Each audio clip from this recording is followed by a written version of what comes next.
Hello. Okay, so done a few things since last episode. I've, actually properly set up the Discord that I've been procrastinating on for the past 10 months. I also altered the text color so it should actually be visible against the background. Yeah, we should be good to go. Right. Yeah. Attempt 8. Here we go.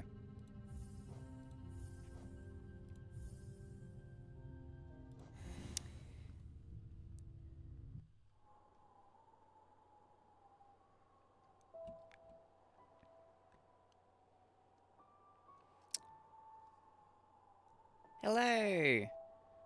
How are you? Oh, right, ad breaks.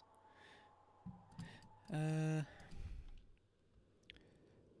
I'm going to assume you can't hear me right now.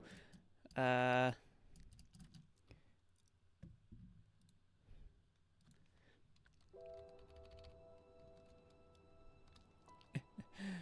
Uh.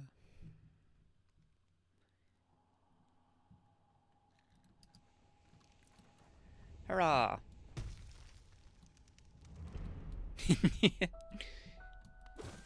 Yeah.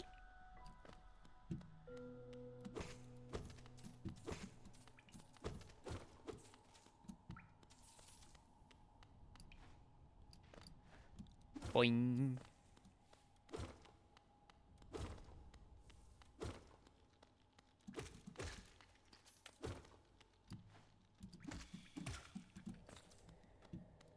Okay.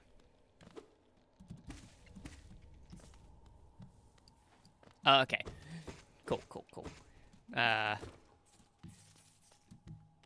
It's kind of hard to tell who gets caught in the ads because sometimes the people do, sometimes they don't, and it's kind of. Yeah, I don't know. But yes, finally sorted out the Discord server that I was, procrastinating on setting up for 10 months. Finally, got around to fixing the text color so it actually shows up on the recording. Granted, that's mostly something that's necessary for YouTube side rather than Twitch side.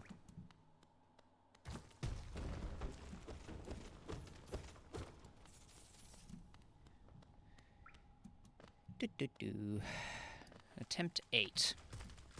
Joy that it is.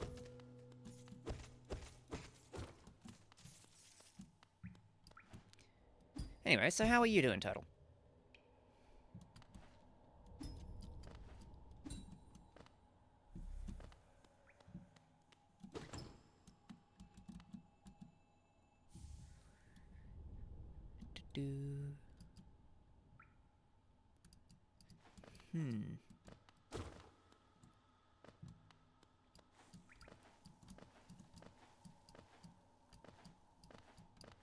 That is brilliant. Yeah, I'm glad you're doing well.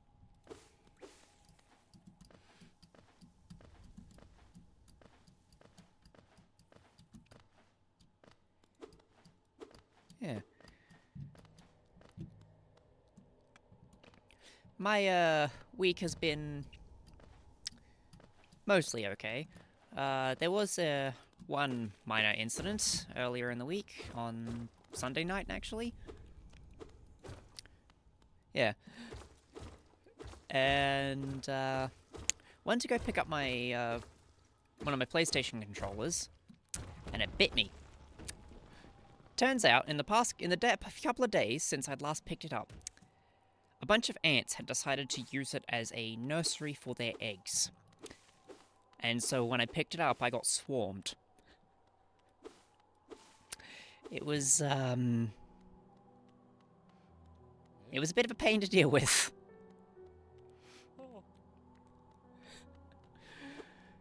But yeah, pretty weird thing to happen, honestly.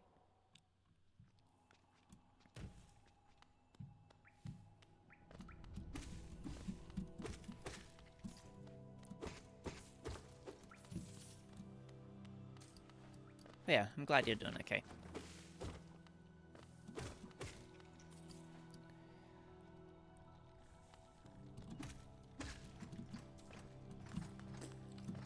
Yeah, it was a weird incident. Yeah. Yeah, it's fine.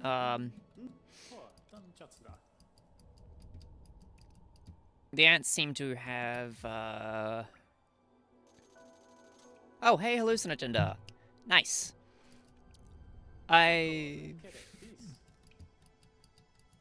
But yeah, having ants in my, controller wasn't good.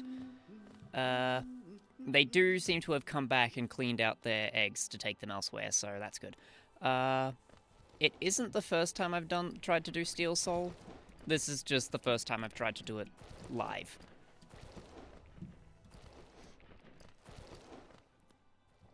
But yeah, good to see you. How's things been for you?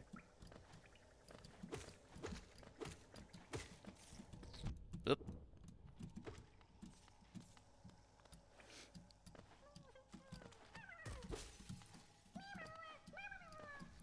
Actually, I think this is, like, this little series is the first time I played Hollow Knight on stream at all.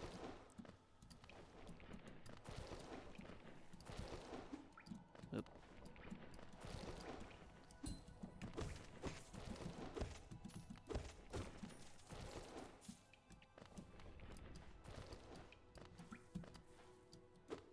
Do.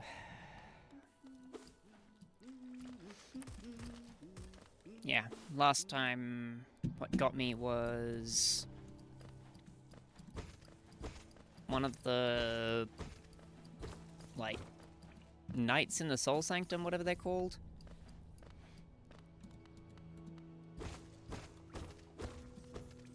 Things have been more or less arrived, making progress learning Chinese, and should be moving to a new place soon.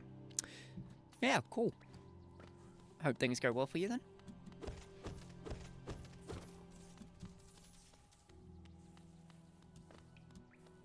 Yeah, it's mostly been alright.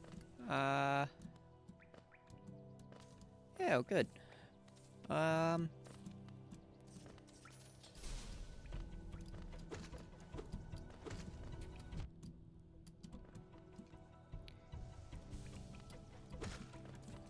Yeah, things have been going alright for me, mostly. Again, there was the biting, controller incident, and also a dentist appointment yesterday that I had set up for 6 months ago, but got cancelled. I'm assuming the,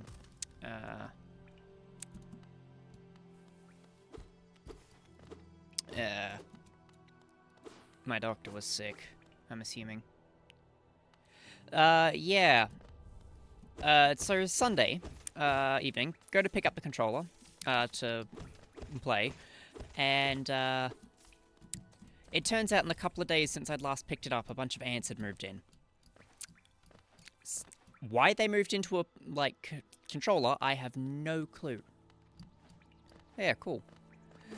Cool on the Learning Mandarin. But yeah, why a bunch of ants decided to make a controller their nursery, I genuinely do not know.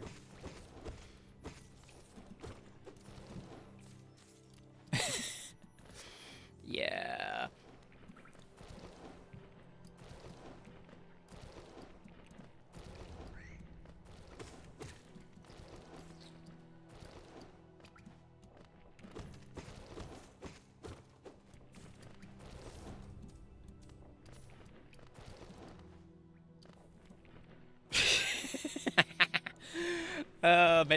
Playing bullet hell games too, but there were bullet ants. No, and I'm glad they weren't bullet ants. Not that they were... Actually, bullet ants wouldn't have fit in the controller. So there's that.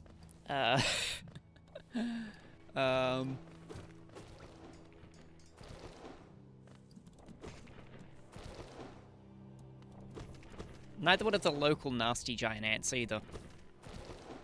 Thankfully.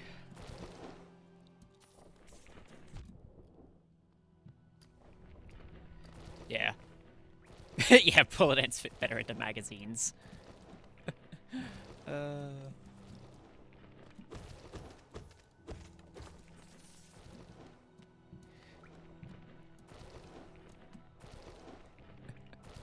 Yeah, Australia has this...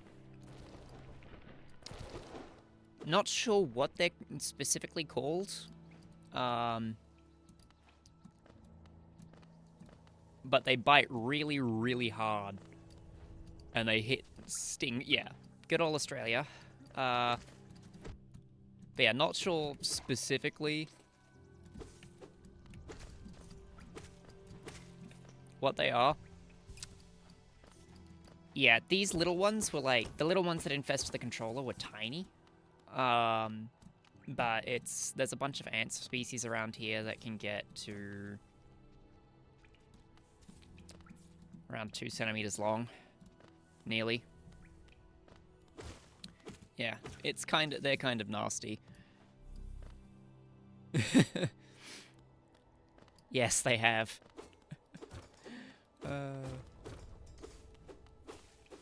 Making lots of work for Menderbug as I go along.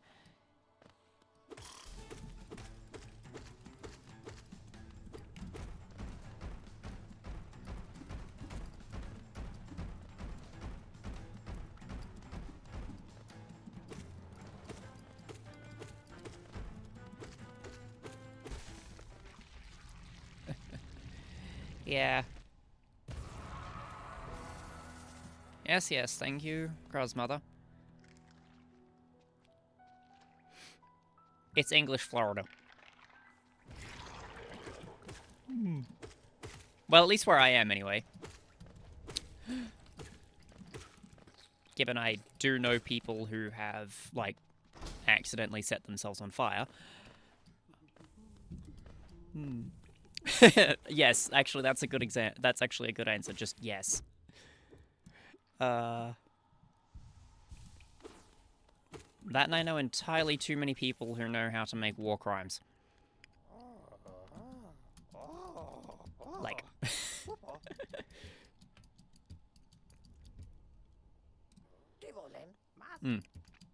Right, don't need to talk to you anymore. Yeah.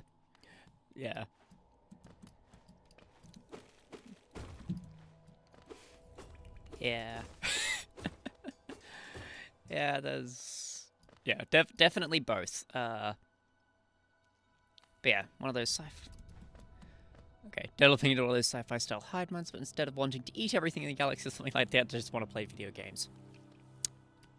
You know, I would be on board with that.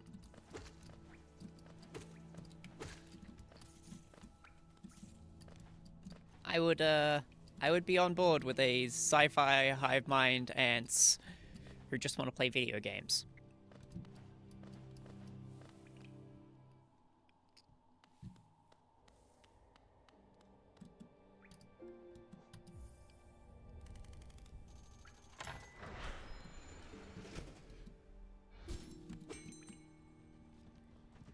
My ginger lemon tea.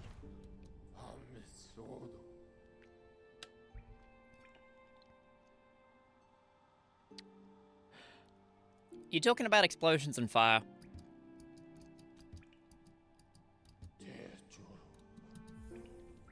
Yeah, Australian chemist? Yep. Yeah, that's, the most disorganized scientist? Yeah. Yeah, fair. He is all over the place, yeah.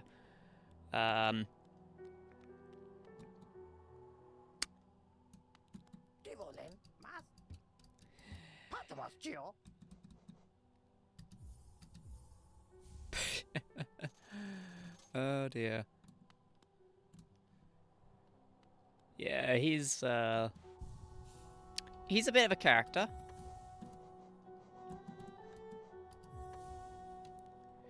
And his intense hatred for any sort of yellow chemicals.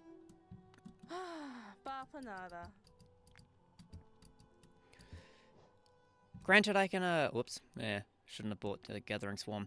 Whatever, I'm early enough in the game that I can still remember where everything is. Yeah, like mad scientist, but without the evil that normally implies. Also without the funding that normally implies, but I think mad scientists tend to get their funding from mad scientist crimes. Yeah. Yeah.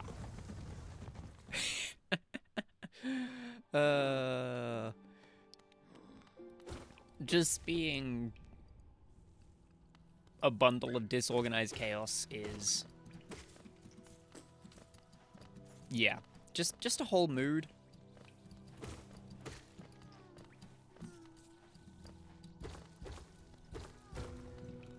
But yeah, there's a couple of individual... Actually, there's a lot of individual scientists on the internet. A broke off Aussie Doofenshmirtz. Yes, but instead of his nemesis being a platypus in a, a platypus in a fedora, it's, any sort of yellow chemical.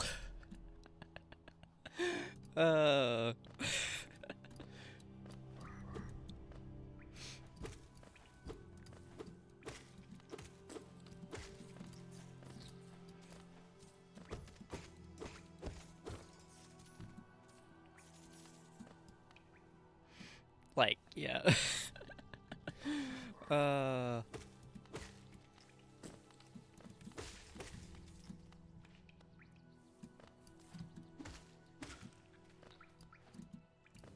Yeah.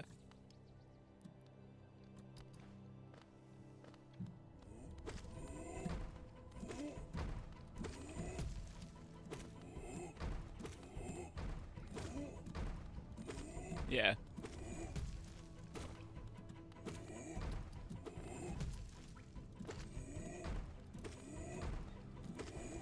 Honestly, some of his, yellow chemical hate is entirely understandable. I think the biggest case of it is, like, nitrogen trichloride, which forms in any place containing,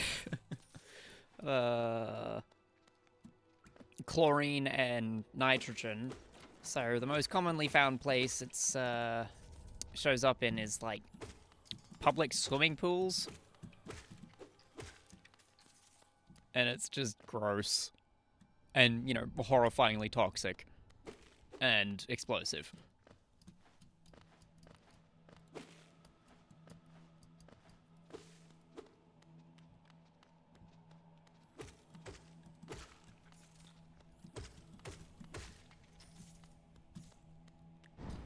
Alright. Oop.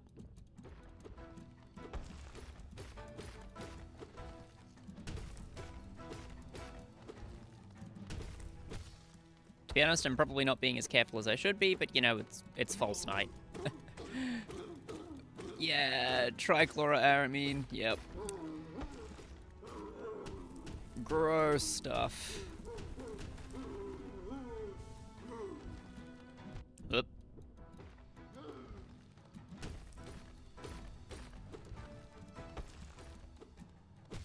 Probably. Yeah, it's also, like, yeah, no, it's nasty. Even, like, extremely small quantities of it are toxic. But, you know, in larger quantities it explodes, so, you know.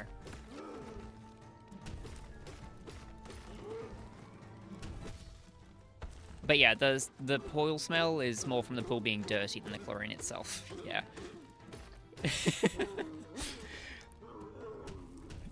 Less gay, more so violently unstable. It makes, like,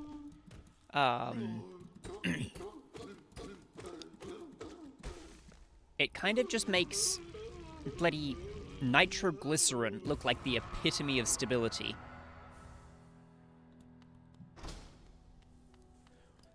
It's that unstable.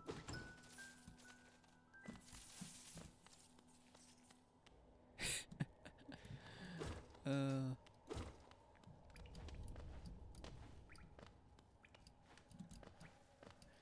don't know. Chemistry's weird, biology's weird, physics is weird. True, true.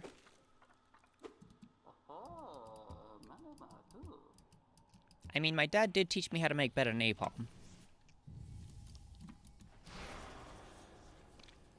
Well, bootleg napalm, but anyway. Yeah, that's true. Azidoazide is even then not much more unstable.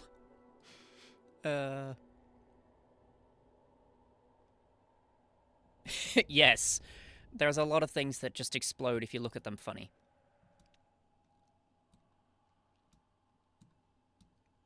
Yeah. Nitrogen chloride, azidoazide, yeah. They just really don't like existing. Touching them, looking at them, changing the thermal heat even slightly.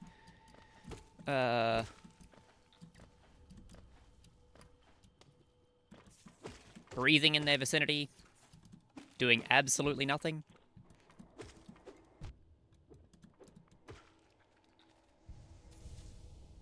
Ah, yeah.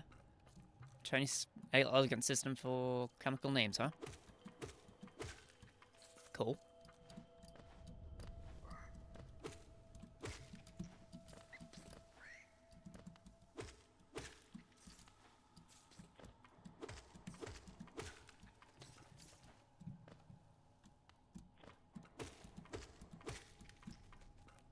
How to make chloroform from a PSA about mixing chemicals once and never forgot it because I may need it one day. Well, if you ever need to know how to make napalm, I can talk, or at least bootleg napalm, I can tell you about that. Or nitroglycerin, for that matter. Or, you know, TNT. I probably know how to make entirely too many explosive compounds, but, you know.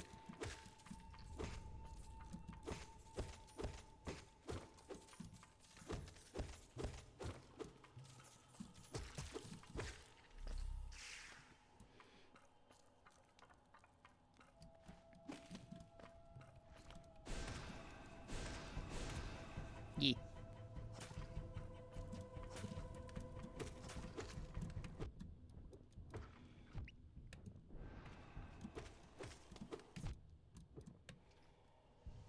Roly-poly, yes.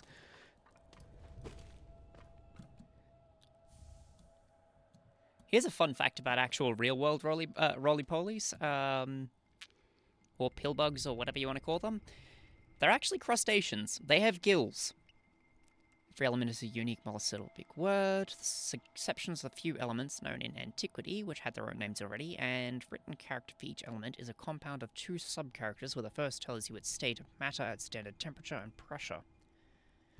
That's actually pretty cool.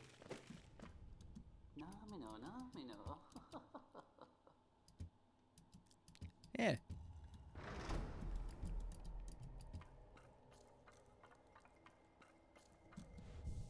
Yeah. That's actually pretty interesting. And useful. Makes you wonder why we don't do that, but, I guess our language isn't built for it very well. Yeah. Yes. Better to make saying the full name of Titan so much easier. Granted, nobody's ever actually going to say the full name of Titan without being dared to, basically. Frickin' take literal hours to say.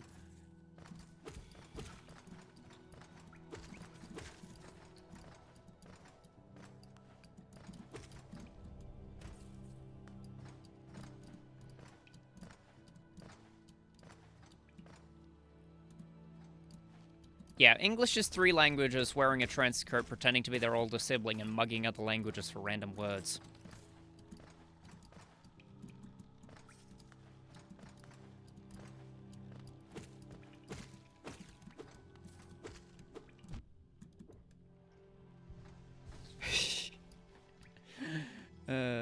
Yeah. I mean, it's still mostly German, but, you know, well, Proto-German.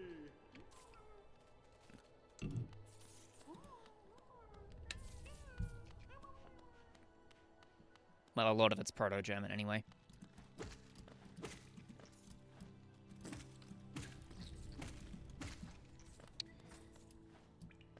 And a lot of French.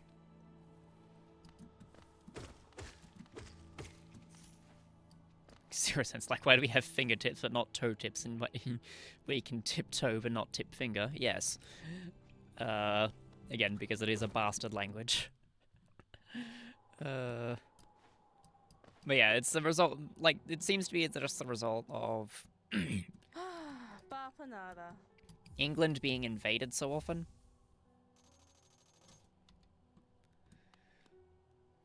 And then them invading everyone else made that even worse. So, you know.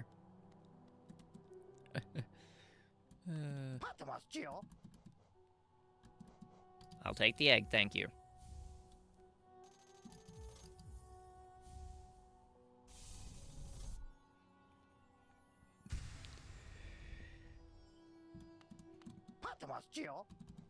Yeah.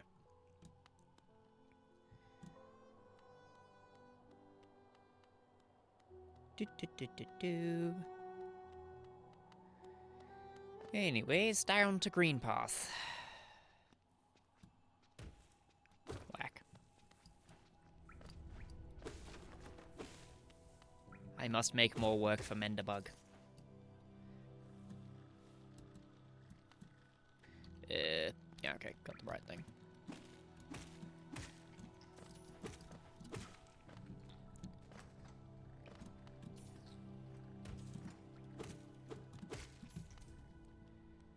Yeah. English is a bastard language.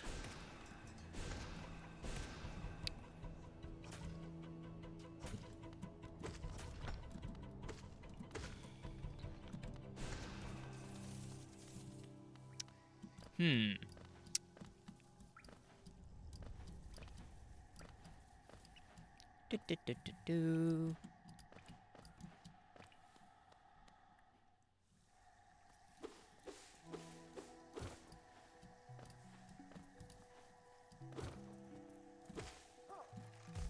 Hoping I don't fuck this up this time.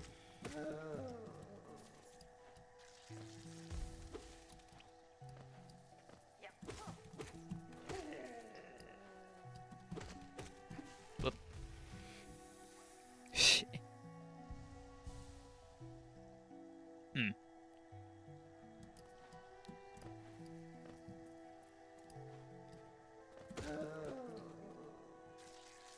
Ah, yeah. Chinese, most words are multisyllabic, but each word makes its own word. So it's stuff like, Dianao, for computer, composed the word for electricity and brain. Yeah. Sounds about right.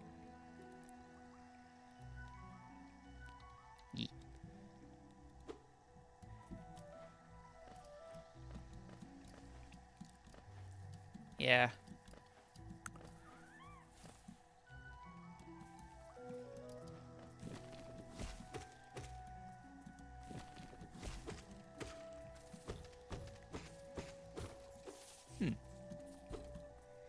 Yeah. I mean, if English did things that way, it'd be easier in some ways and harder in others, I guess. Yeah, each word contains its own etymology, but unlike English, we got to develop extensive knowledge of historical, Germanic, Nordic, and Romance languages if you want to be able to infer any word's meaning consistently. In Chinese, it's just existing Chinese words. Yeah.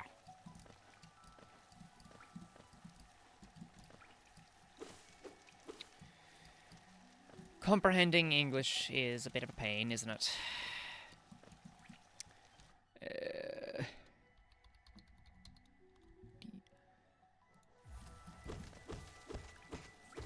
French is also weird because the way you speak is that you basically just squint, hold the paper at arm's length, and pronounce what you think you see. I mean, how else do you pronounce wazoo? Yeah. Languages are fun.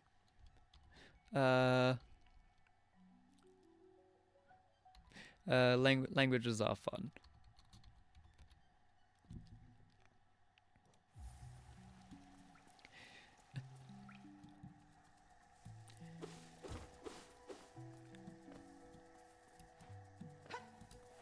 Yes, yes, hello, Hornet. God damn it. Knocked myself into the pit.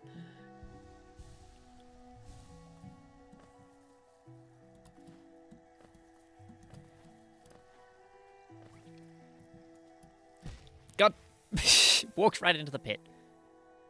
So what killed the last 7 Steel Souls, huh? Okay, things that killed the last 7 Steel Souls. The first run, I genuinely don't remember. Actually, I don't remember most of them. 7, though, was me fucking up in Soul Sanctum when I was trying to get... Pretty sure that's where the advanced form of one of the spells. Can't remember which spell it was.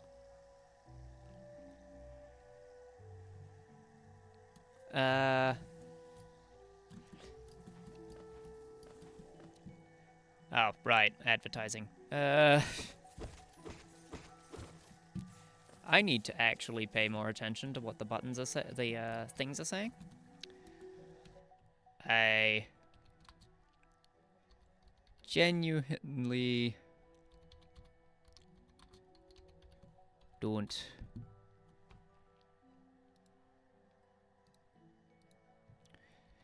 remember most of them. Oh wait, you can actually hear what I'm saying? Okay.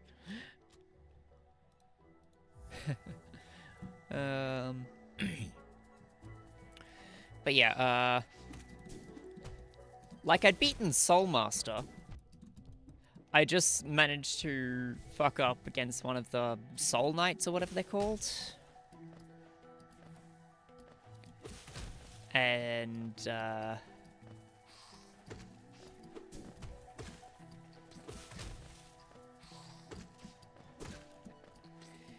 that was that. Yeah, Soul Warriors. Yeah. Screwed up and, like... Yeah. Yeah.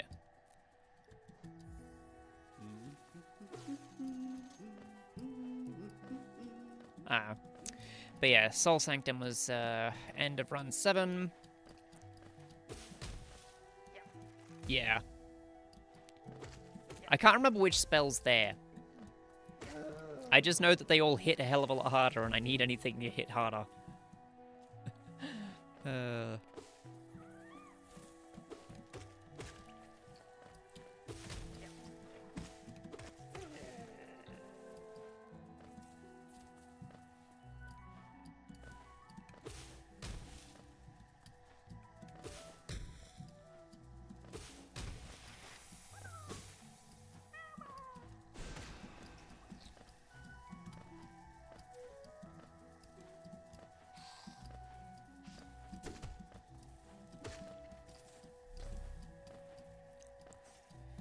Yeah. Ah, yeah. Nail build. Cool.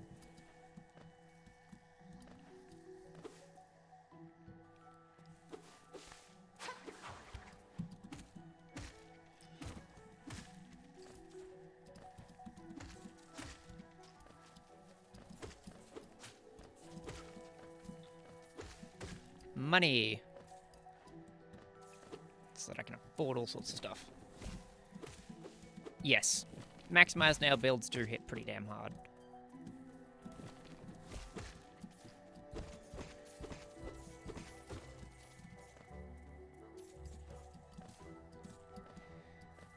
All the ways to hit hard.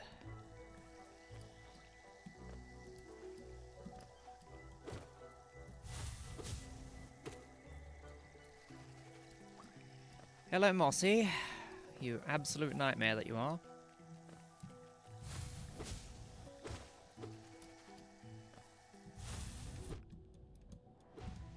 It's entirely NKG's fault that I'm good at nail arts. Right, there's money over here, which I'm gonna go get first.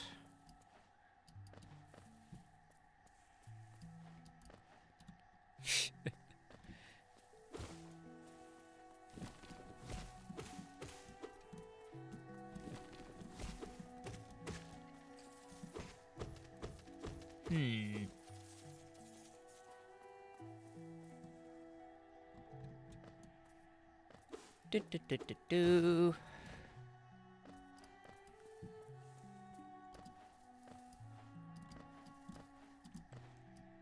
Need enough to get fragile strength.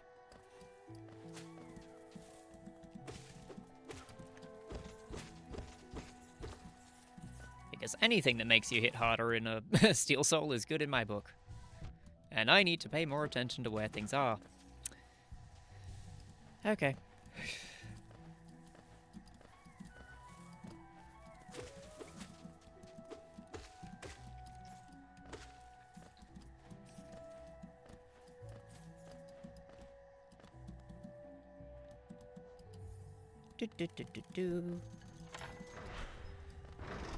Cost. They're great for casting spells real fast too. Quick Slash, yeah. Soul Fast, Pride, Long Nail, yeah.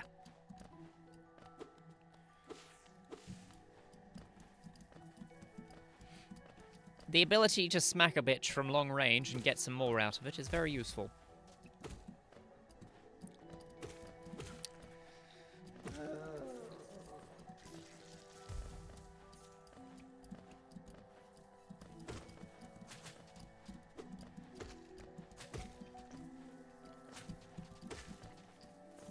Point doesn't super matter if the spells aren't at their strongest. Yeah.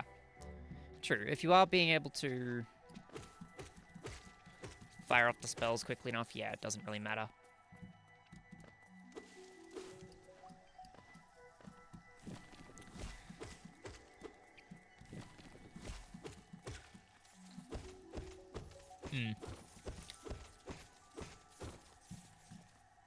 To be honest, I also just like having things hit hard.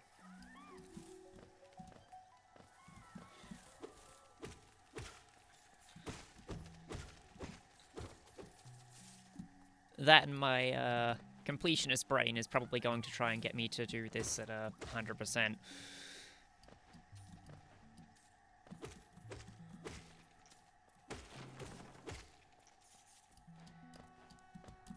Even if it's entirely unnecessary, but you know.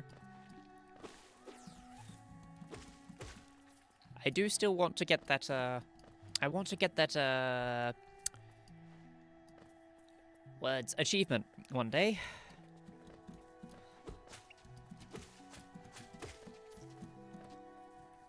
The compulsions be firing off spells constantly as well. It's probably one of the fastest bays. Well, yeah. Melting bosses. I do need to melt the bosses.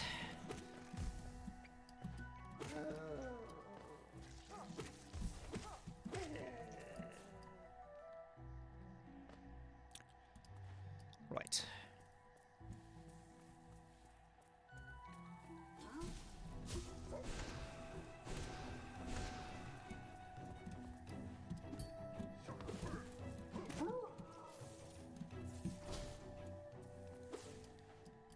Right.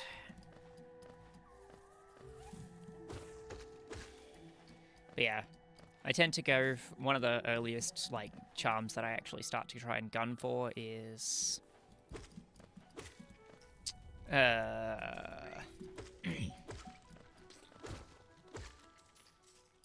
the fragile strength.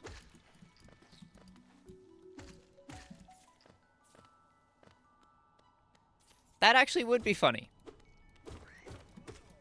If they drop it right after I not doing this for you, I don't need the money. But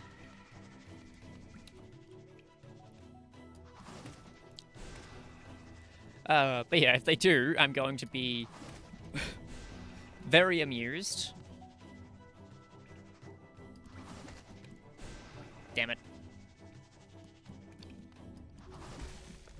Okay.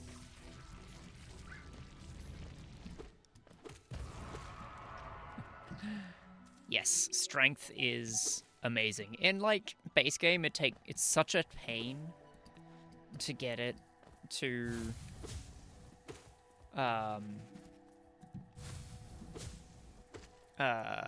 like, the unbreakable form.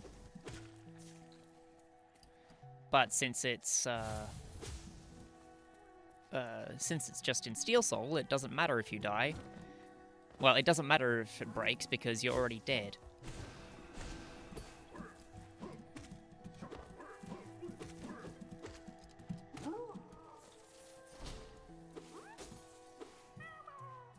Getting all 3 unbreakables in Steel Soul is a power move, yes. Yes, it is. That's literally the only reason you do it. Oh, right, it's up there. Okay.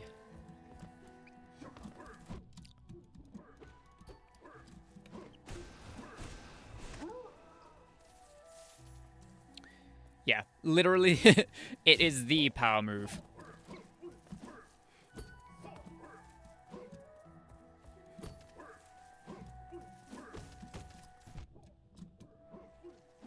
Like, hello, I am the... Yes.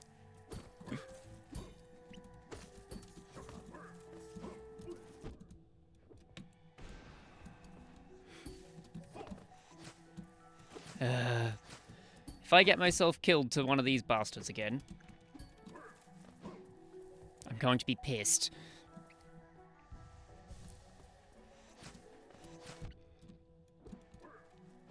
God damn it.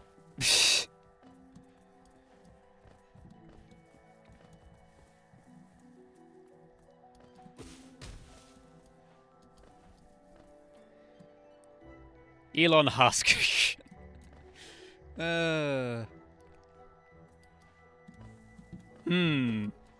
He is a bit of a husk, isn't he?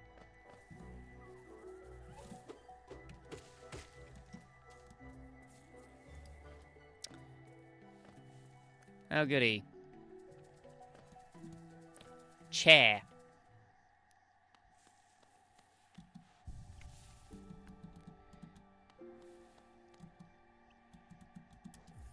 Crap, the moss bastards are going to be back, aren't they?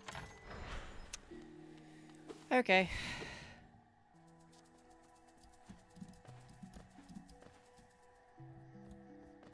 Oops.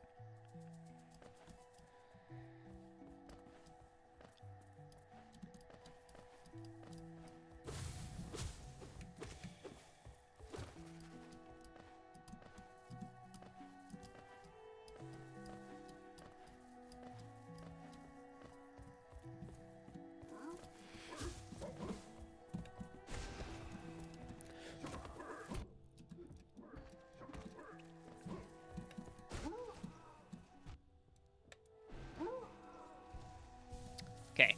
Learned from speedrunners that most nights, 3 fireballs, 1 nail hit, nice and consistent. Yeah. Yes, this area is very pretty. Yeah.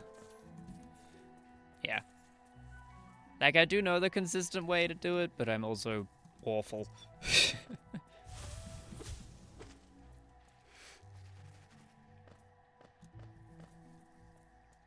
Yeah, Green Path is genuinely beautiful.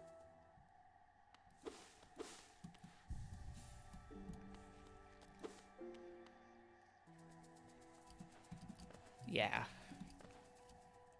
Crystal Peaks is also amazing.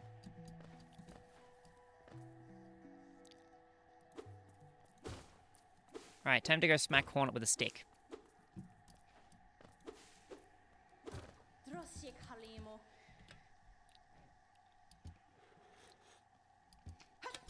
Yes, yes, Sigbling mine.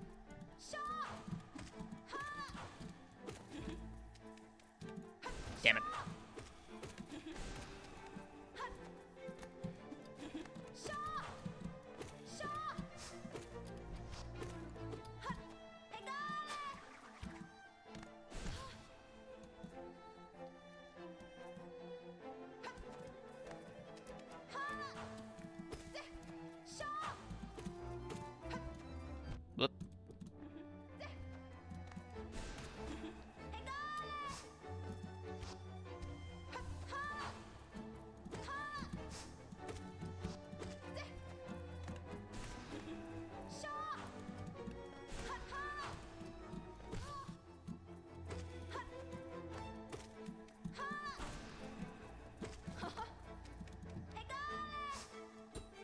Whack. I mean, there's a couple of speedrun tricks I'd like to learn, but, well, it's, you know, kind of hard to learn them when you're in the middle of a...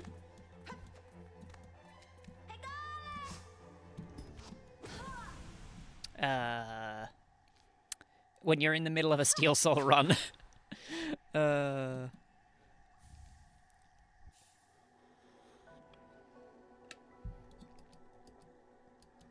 Oh yeah, so many weird interesting speed run tech. Like, all right, gotta go over here.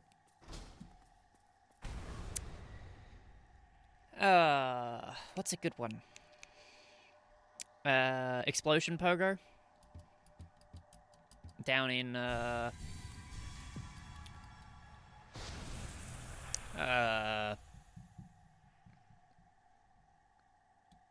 what's it called? Yeah, Explosion Pogo down in Fungal Wastes. There's a trick to bypass a bunch of stuff using the slight knockback from the spell. Yeah, I think I've done it, like, once as well.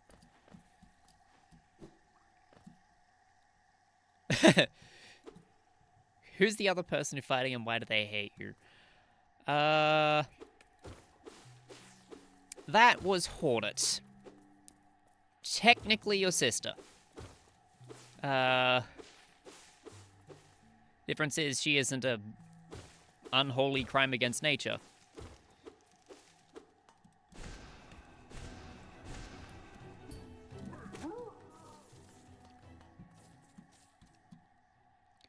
Yeah. Hello, Quirrell.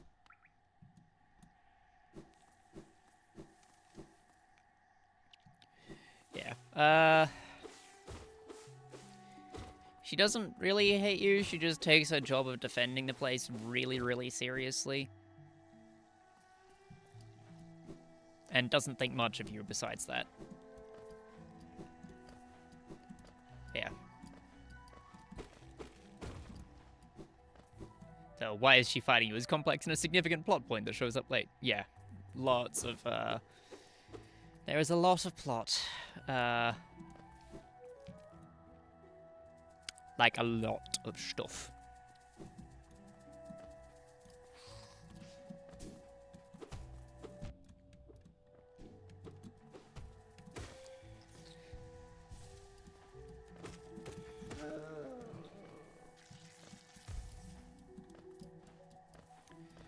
But yeah, she's, kind of a mess in her own way.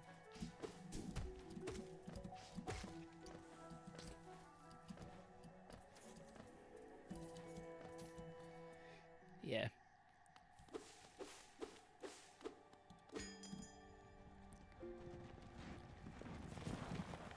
Yeah, it's a very long... Oh, wrong thing. Okay. It's a very big, long plot. I think, yeah, Mossbag has like an hour and something long video on Hollow Knight lore.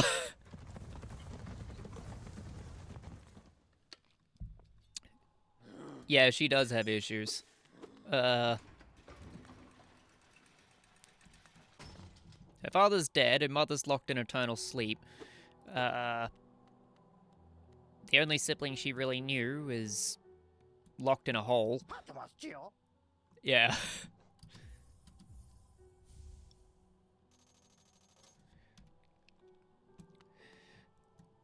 Yeah.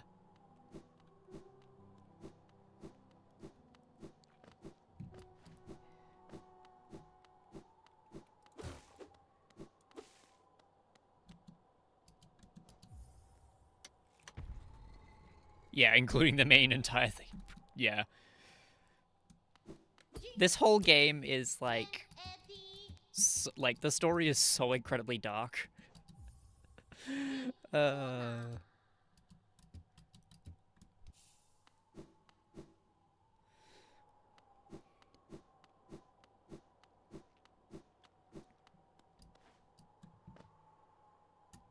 Down the hole.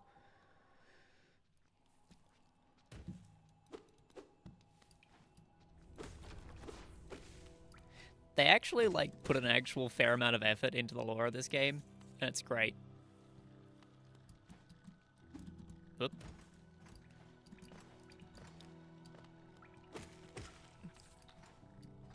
Of course, if you want to find the lore, you've got to go look everywhere.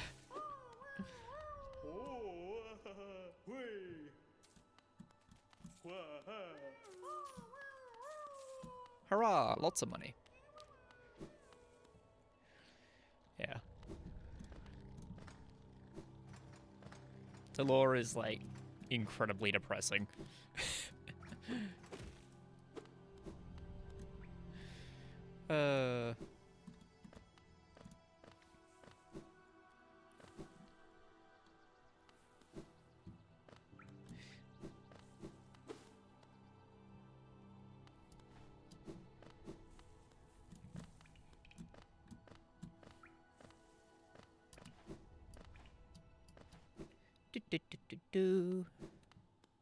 Right, keep forgetting that that requires...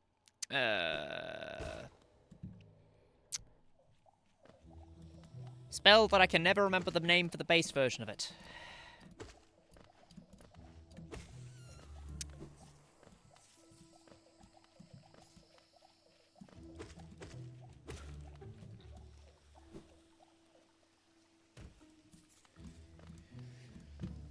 Base version is... Fuck, I can never remember.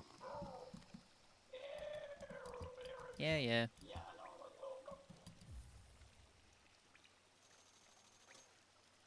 I need more geo.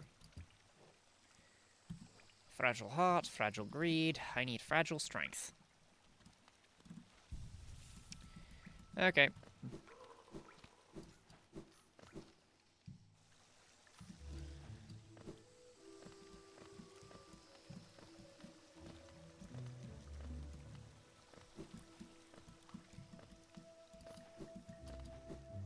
Yeah, people compare Hollow Knight to Dark Souls in terms of difficulty, but I feel like a more apt comparison is thematic.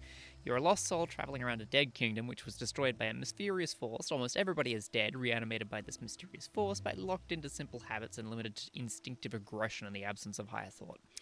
Yep, that's, pretty accurate.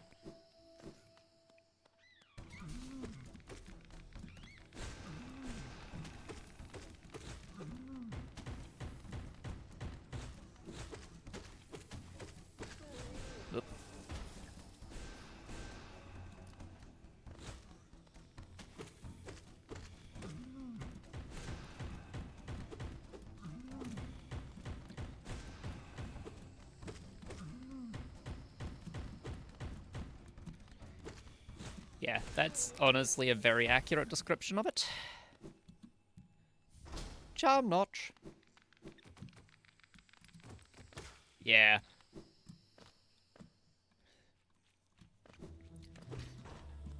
And we, as the unnamed bug that you play as,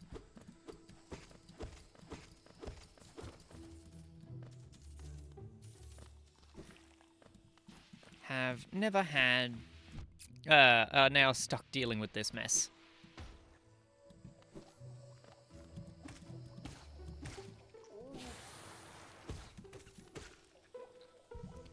And you, much like the denizens of this place, are unable to die, unable to stop, driven to continue seeking your objectives against impossible odds. Yeah.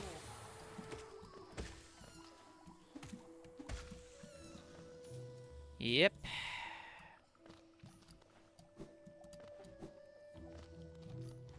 No mind to think, no will to break, no voice with which to cry suffering. Born of God and void.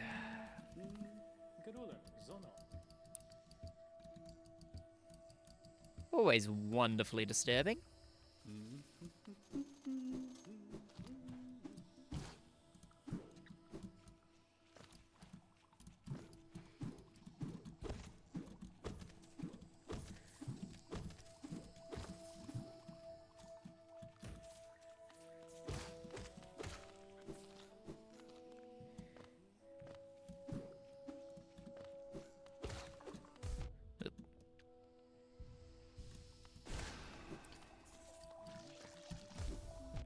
Cornifer, isn't there in Dark Souls, but similarly enjoyable characters? Yes. Cornifer's a nice guy. Bit obsessive about his maps, but you know, who doesn't have something that they obsess over intensely?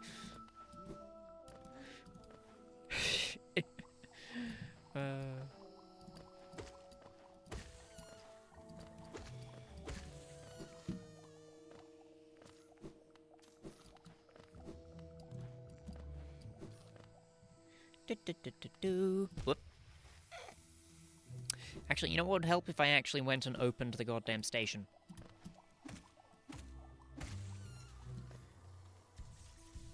Yeah. Yeah.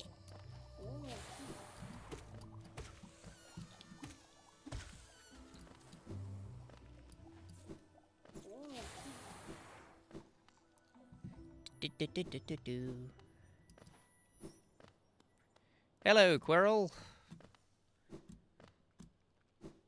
Oddball amnesiac that you are.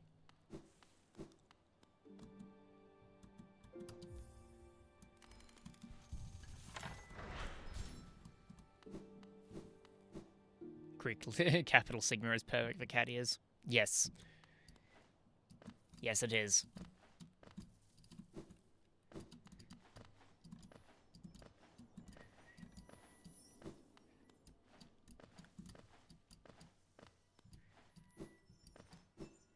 Cat ears.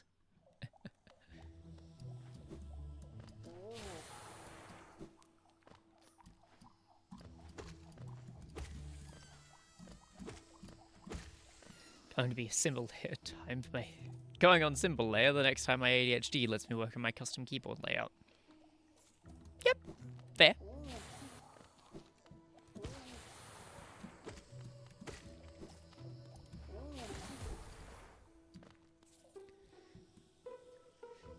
It's vitally important to be able to, without having no copy paste. The number 87 looks like Phineas. Yes. But yes, not having to copy paste the capital Sigma when you doing things is yes, very important.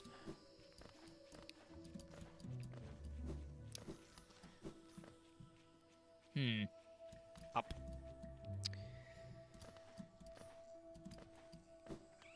Hello, big boy. Shroomal ogres.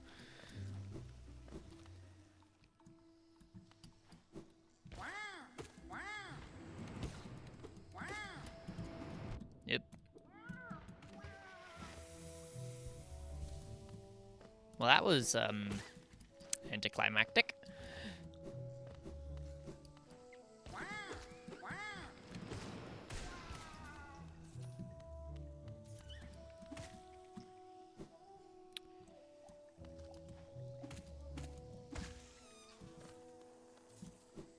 Yep.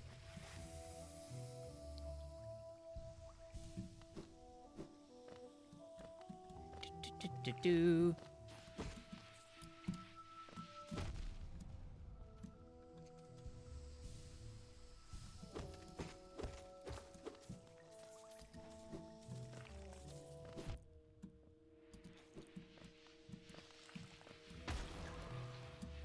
Right, there's nothing over to the right. Do. Hello, class. No, I don't want to talk to you.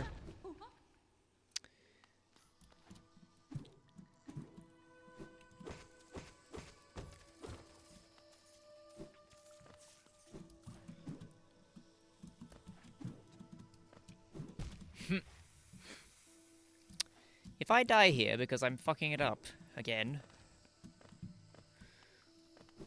I'm going to be annoyed. Deeply annoyed.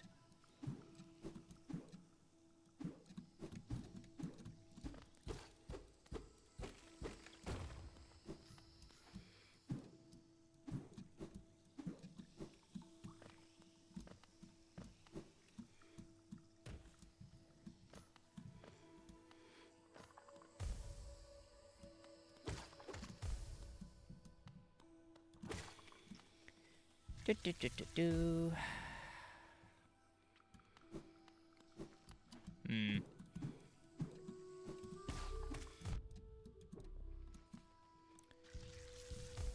God damn it.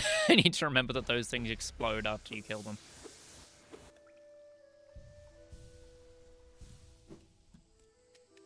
Hello, Hornet. Run away, Hornet.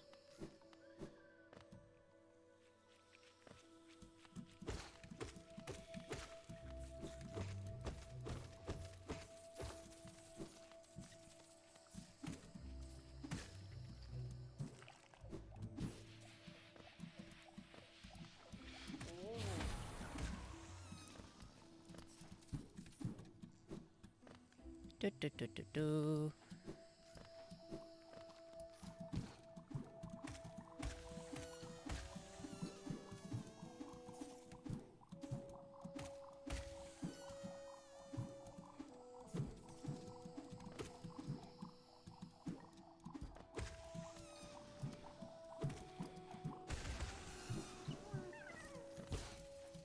Do do do do do.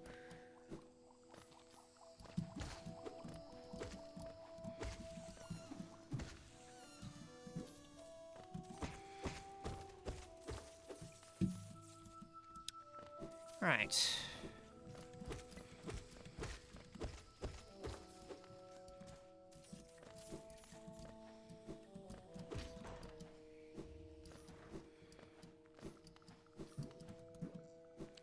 Head back up and have a quick chat with Leg Eater.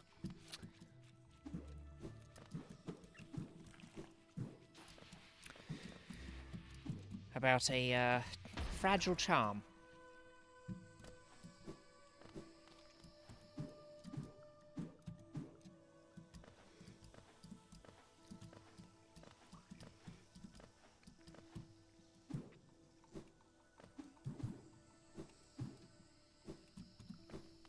Do, do, do, do, do. Yes, yes, hello, Cloth. Yeah, keep an eye on my limbs, definitely.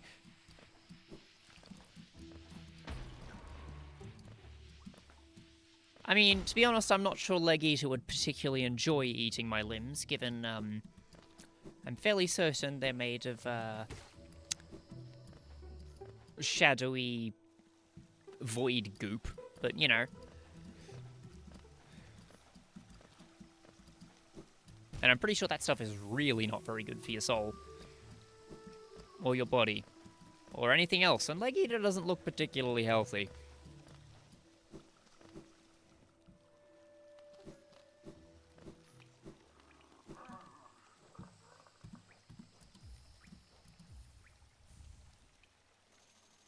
Okay.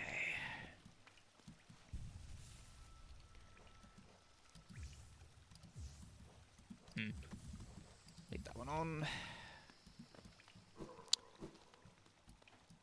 I mean, maybe the hollow, the pure night fight kind of makes me question that with the way it kind of just lashes out with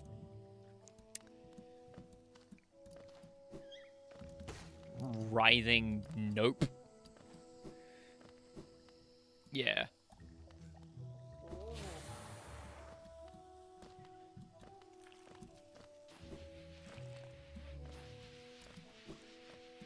But yeah.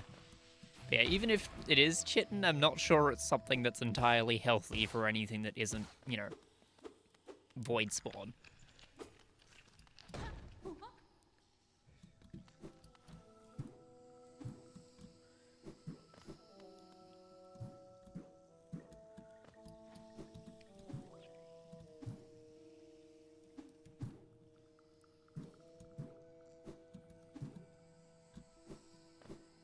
Kind of got the impression I think nope is from, like, inside the carapace. Maybe? Regardless if it is inside the carapace, attempting to eat whatever the heck that is probably not very good for you.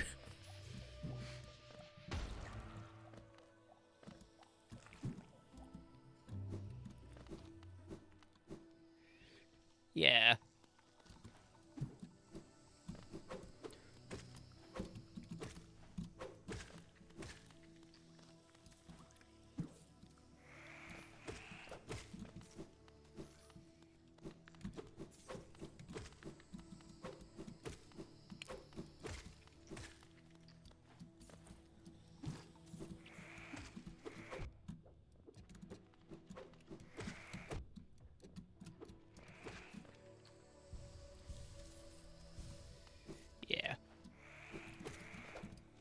Oh, fucking hell.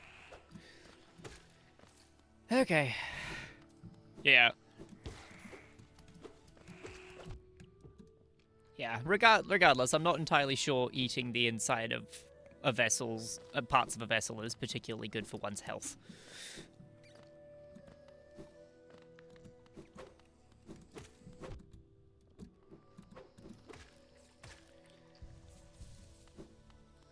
Granted, even the attempting to eat the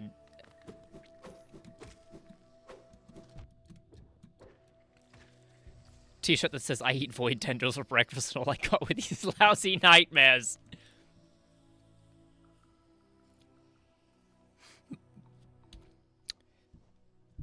Okay. Give me a moment. I'm gonna new sticky note. New note.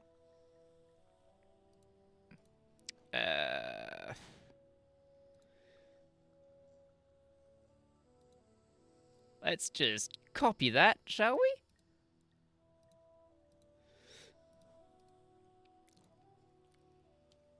Right, I'm just gonna save that and think, if I ever do merch, congratulations! It's inspired by you. Because...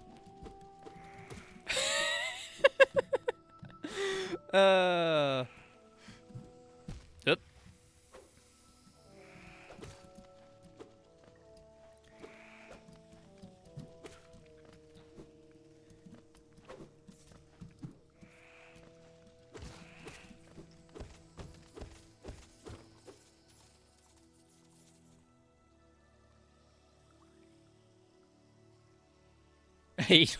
Yeah.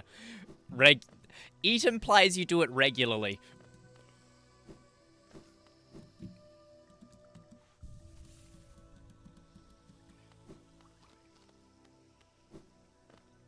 Yeah. Yeah. The eat implies you do it regularly.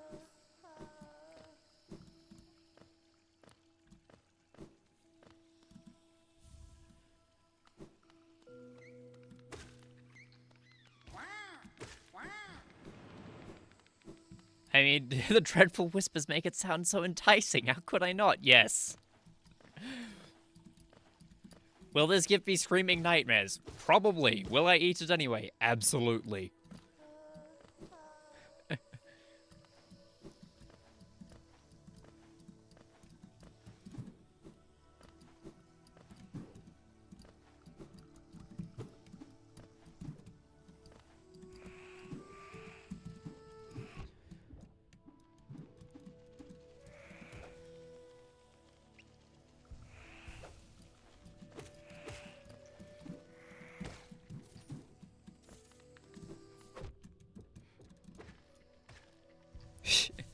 I do enjoy doing the person who is definitely having their mind corroded by an eldritch power bit. Yeah.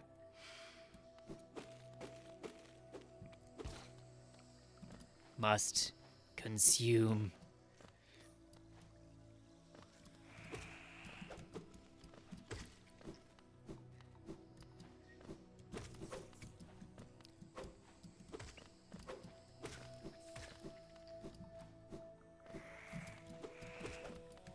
Love how the Discord call saying it was nap time but never went to sleep. Love the Discord call saying it was nap time but never went to sleep. Yep, that's a chronically aligned person thing to do.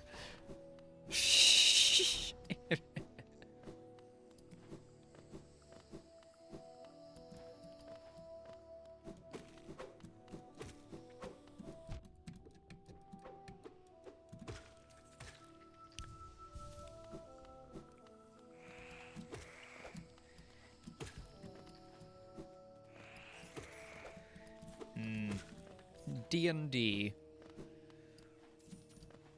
Right, that is this weekend, isn't it? There's going to be lots of that.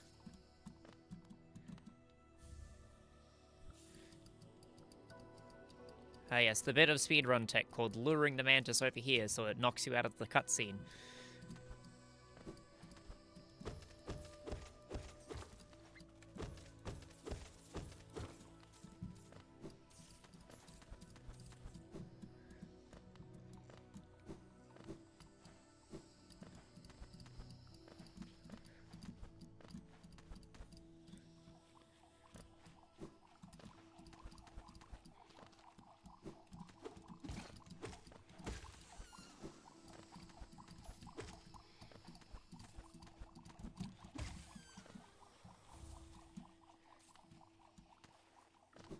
Look, I don't know what you're talking about. The words written on my walls in blunt and strange and terrifying script are perfectly normal and, like, I can read them just fine. I think that's a you problem. Oh, that's great.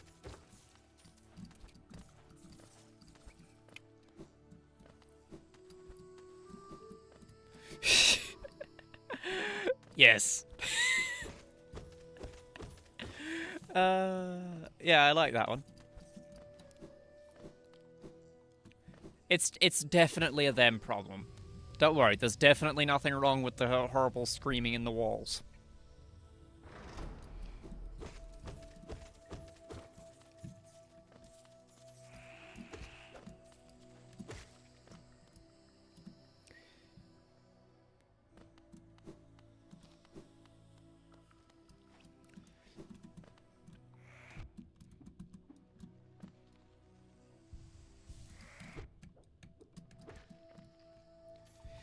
Be so good at being the unwitting portal of a ravenous presence just beyond the normal boundaries of human perception. On one hand, I'm not certain that's a good thing. On the other hand, I can't say I disagree with the idea.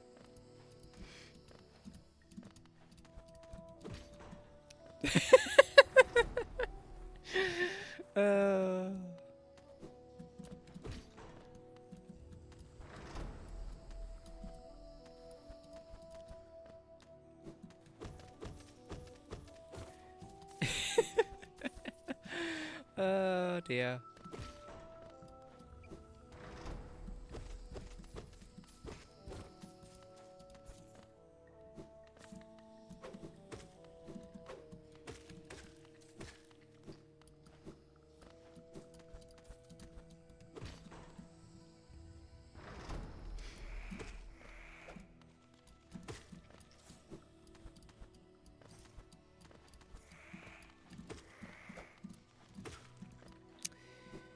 Okay.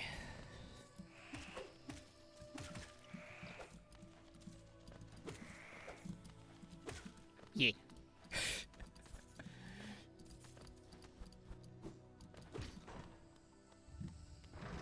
Is there something wrong with me? Probably. Do I care? Not really.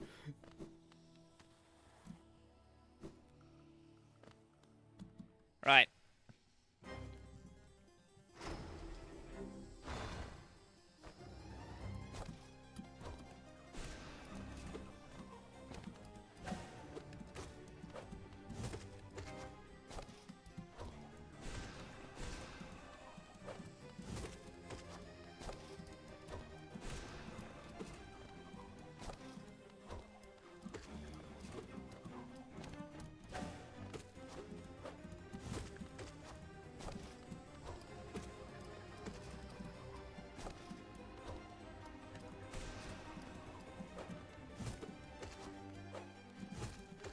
Okay.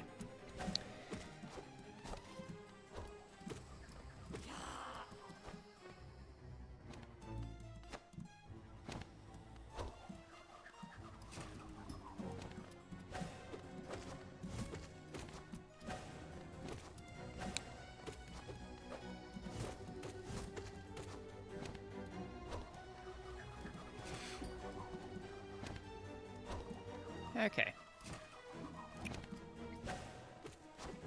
Oop.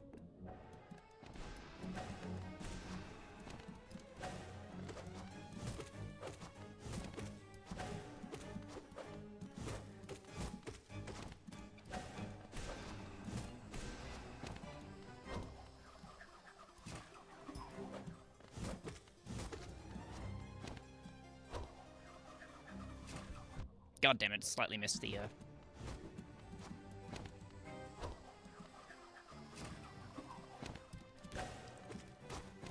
Oop. Okay. Shit. Damn it! Just glad got a crane last group second. Glad that Wolfie didn't chase me up a tree because I'm a tabaxi. Sure, because they weren't feeling well and I felt bad. Well, but at least I didn't get chased up a tree. Don't play D&D specifically these days, but I do love a good TTRPG. Yeah, okay. Let's put the counter up. Okay. Where's the counter? There we go. Temp 9. Okay, so I wasn't paying enough attention there.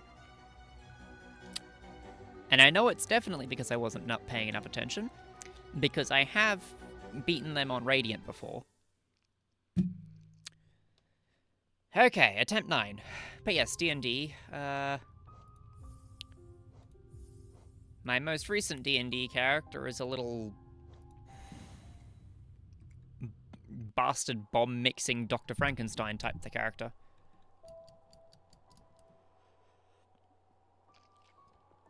TTRPGs are good, yes. Yeah.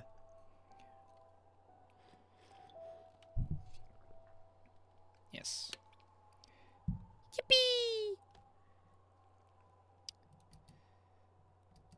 Yes, yes.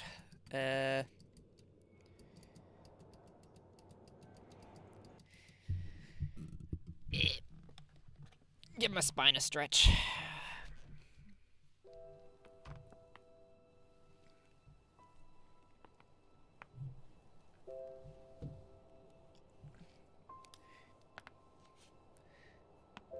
Horrible popping noises and all.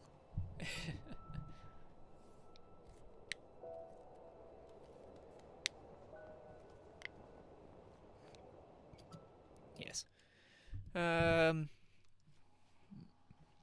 But yeah. Yeah, if I remember correctly, Turtle, yeah, our D&D groups are both happening in the same world, if I remember correctly. Lancer had the party do starship boarding action at relativistic speeds. It was fun. They had to fight their way up on the outside of the ship. Yeah. Nice. That sounds pretty cool.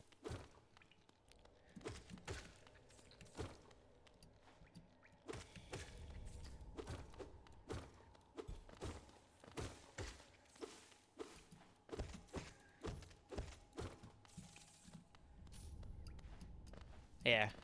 I'm a little annoyed with myself for failing on Mantis Lords. Like, I literally just did, like, them on Radiant difficulty on Monday. Granted, that was in my old world that's up the top there. Right, don't have Gathering Swarm right now. Have to actually physically collect things. Okay. But yeah. So I'm especially not happy with myself for dying on Mantis Lords.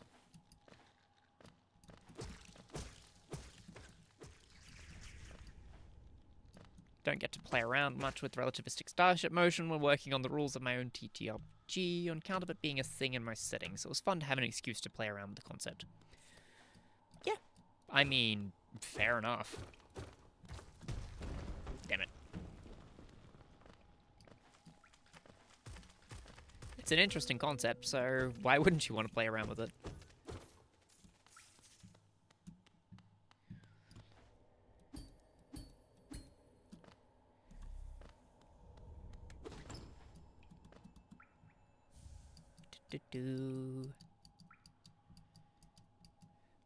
Still very annoyed with myself for the...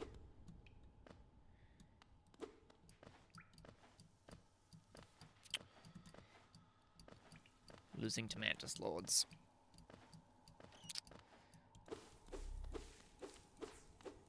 That's literally the first... I think that's like the first time I've lost to the Mantis Lords in my set of Steel Soul attempts.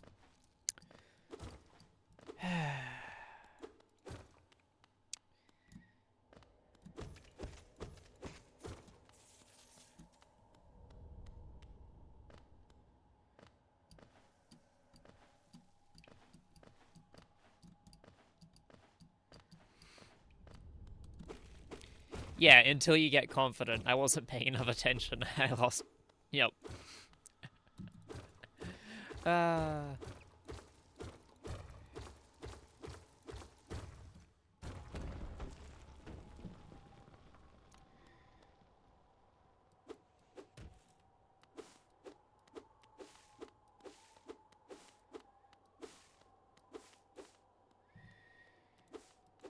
Oh dear. Hello, Elderbug. Unfortunately, I don't have time to talk to you. I know it makes you sad, and I'm sorry.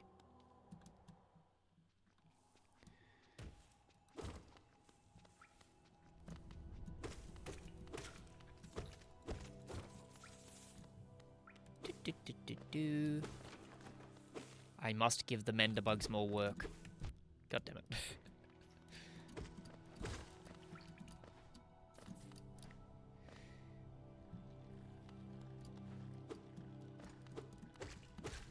Yeah. Let's see. Yeah. Our DM's been having trouble figuring out ways to actually slow down our group. We've been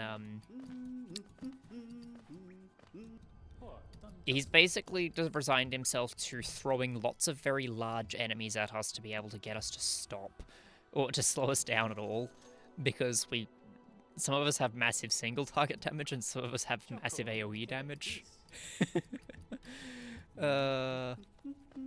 And so Maru has he's basically had to decide to just throw lots of huge enemies at us. Yeah. It's because we're using a lot of homebrew stuff, so that doesn't help.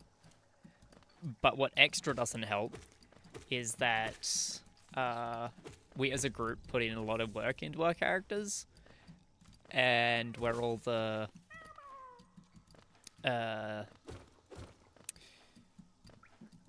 creative chaos causer types. So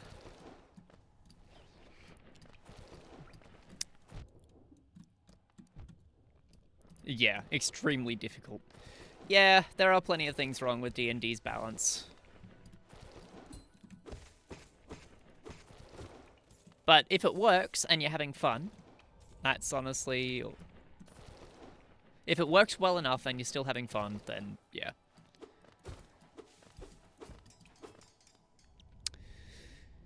Yeah. But yeah, the balance issues primarily come from the fact that it's a lot of homebrew stuff. And we're all a bunch of,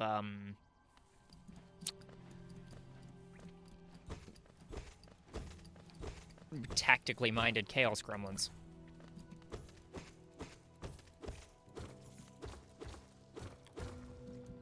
Yeah. A lot of the stuff winds up being roleplay, which... Yeah. It's decently balanced, but as a consequence of me actively thinking things when doing session planning to tailor stuff properly to the party's capabilities and the intended level of challenge. Yeah.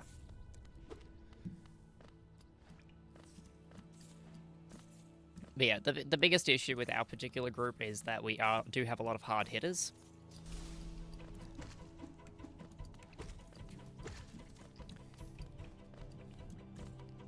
And we have a lot of individuals with the ability to come at things from interesting attack angles. Like, my character can tunnel, for example. Essentially making me immune to any sort of line of sight ability that can be thrown against us. Yeah, fair.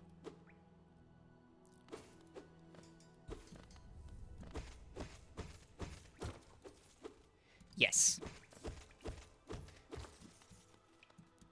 Oh, and Daryl killed a man with his bare hands while we watched from our bedroom windows. Yes, yes. I mean, I wasn't there for that because we're part of separate groups, though we are in the same world.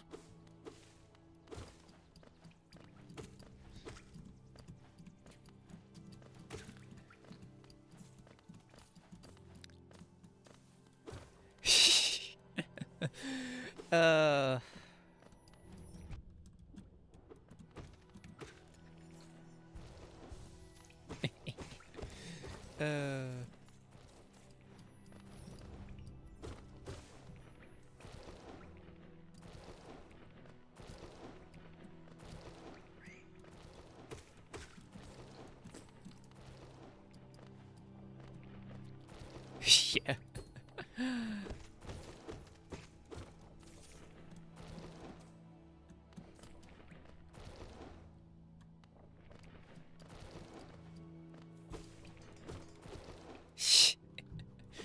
There's been some incidents already, yes.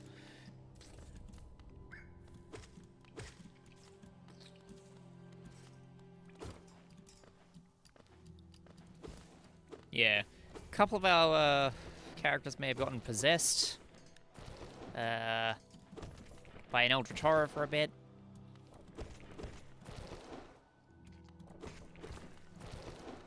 I'm somehow winding up becoming the team doctor, in spite of the fact that I'm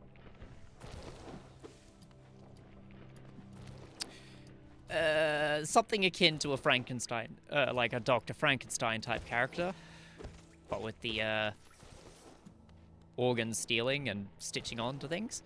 What I wanted to be able to do is have two concurrent groups, so one is the main villain faction for the other.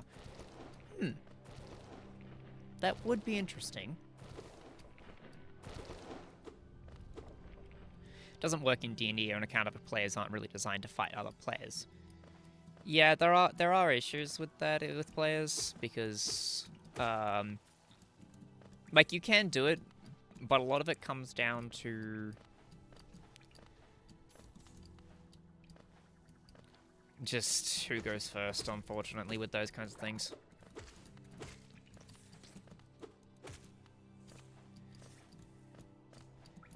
But yeah, it can be done, but which has been influenced on it. Yeah, it can be done. D&D is primarily supposed to be a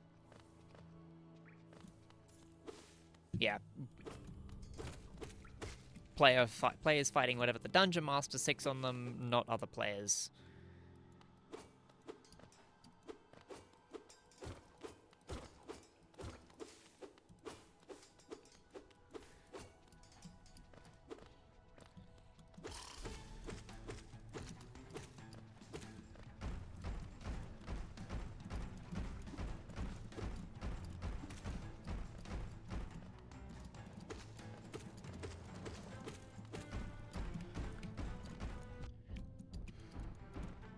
God damn it.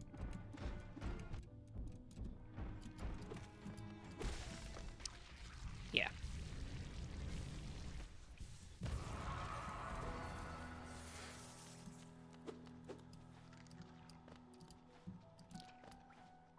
But yeah, given we,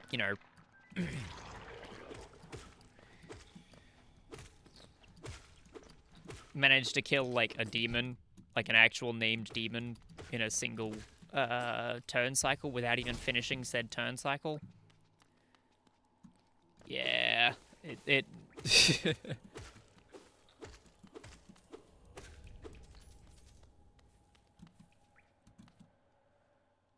yeah, it's because a couple of us, like, we might only be able to do it, like, it's once in a single combat, but some of us can hit incredibly hard. Like, I think Mem's character did, like, 70-something damage in a single attack. Thing is, he can't take anywhere near as much damage as he can dish out.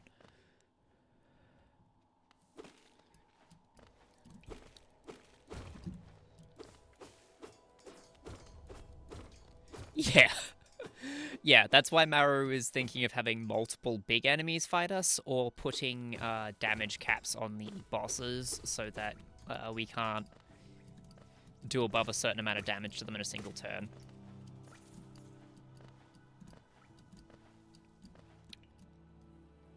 Right, advertisement.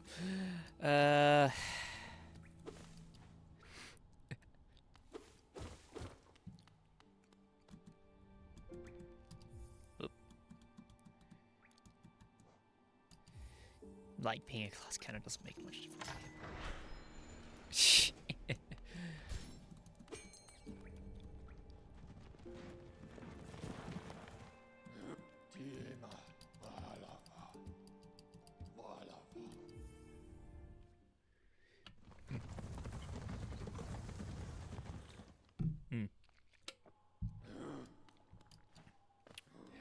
Yeah.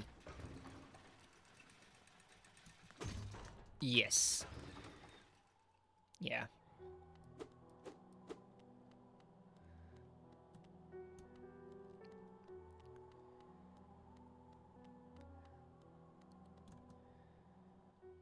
Once the ad finishes... Barfanada.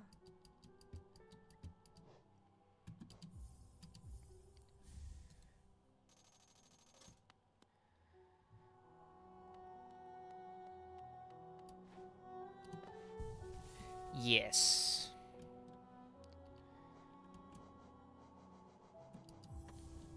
But yeah, the thing is, though, we've already faced off against, had the misfortune of stumbling into one enemy that we basically just had to run from because it's so much tougher and hits so much harder than us that even Mem's character wouldn't be able to actually hurt it quickly enough.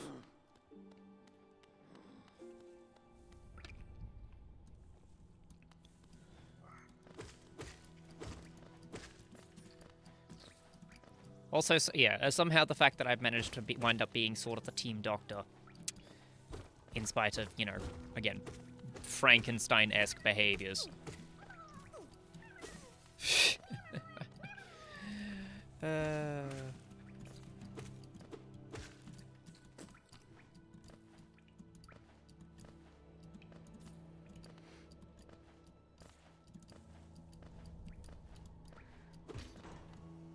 Doing a digitally mediated TTRPG, some fun solutions, certain systems, not in terms of balance directly, but stuff should be quite streamlined. Yes. Digital does help. Especially if you're trying to do it with people who are overseas. Level of complexity, I mean, it's not like overcomplicated, there's just lots of interacting. Yeah. Solution for inventory management, okay.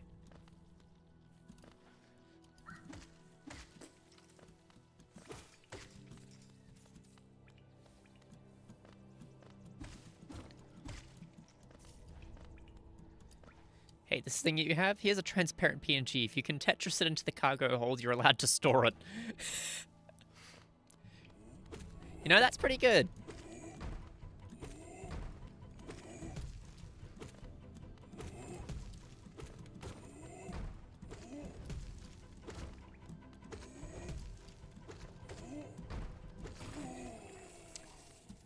That's a good way of doing it. I know we do all our D&D stuff online, because we're all over in very disparate areas, and most of the systems have been programmed and automated, and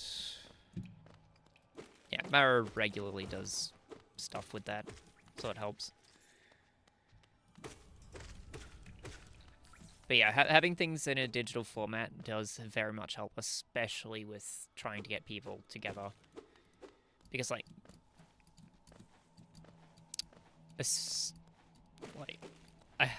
a lot of groups are just not going to be local. It's just how it is and all that.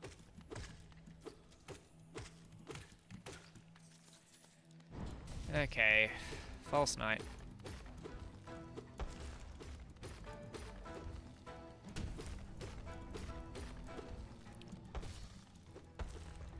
Come on, Grub, wake up.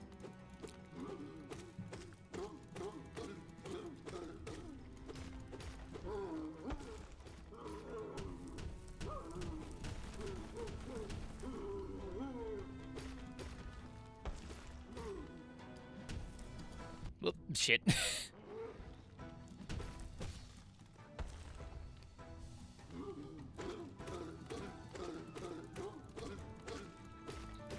Shit.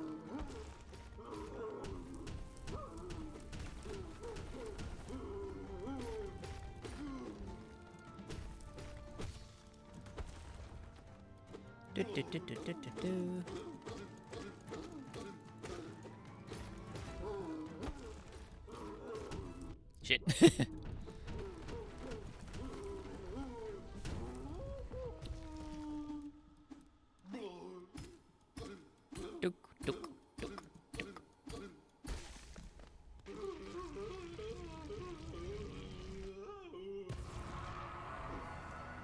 Hurrah, City Crest.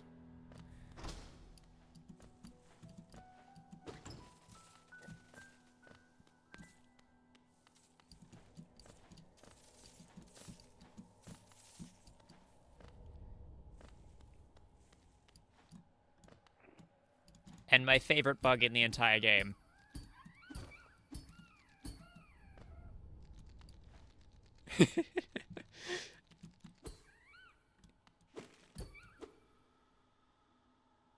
Yeah, stupendous quantities of printouts. Yeah. When Neo's modulated from a standard pieces, the initial plan, but leaning into it led to some fun solutions for how to represent things. Get to do a lot of things graphically, so people don't need to write everything down. They can just look at stuff. Yes, the maze bug. But yeah, that sounds pretty good. Goodbye, maze bug. We'll never see you again. The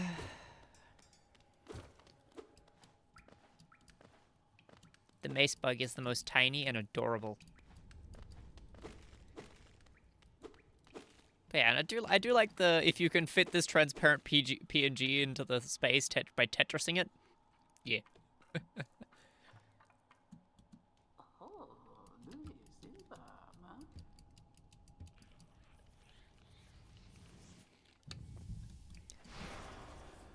Okay. Da, da, da, da, da.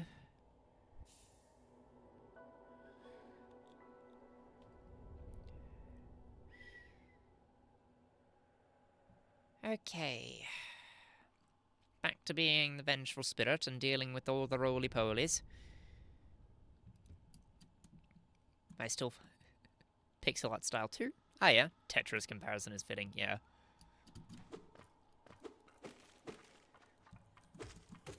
Pixel art is fun.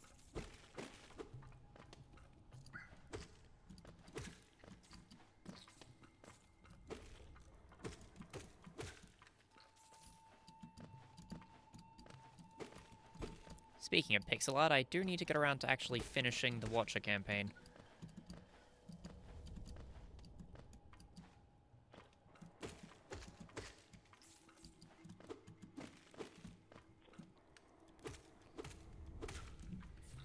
It's,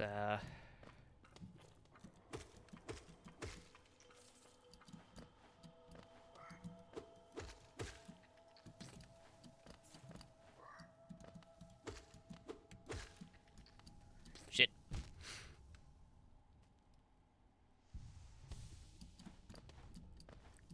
Do.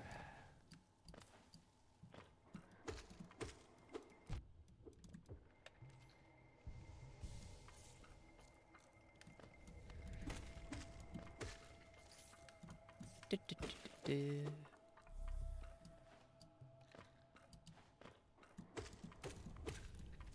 Still find it wild that real-world roly-polies are crustaceans. Why does a land animal have gills? I don't know. Money.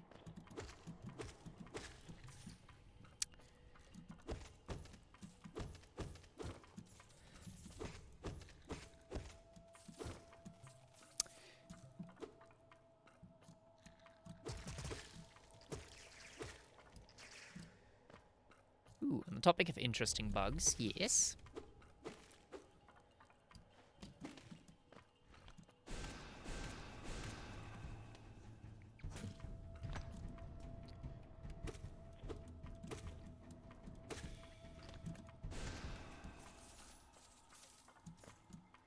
Terrestrial arachnids have an entirely unique form of lung.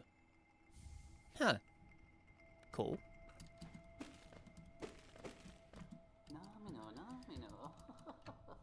I don't know about roly-polies, it seems pretty random, but still cool, yeah. But yeah, so unique form of lung, huh?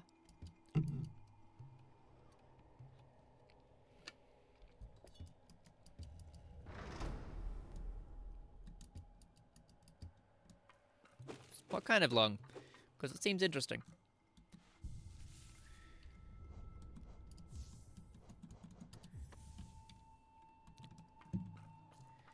Du-du-du.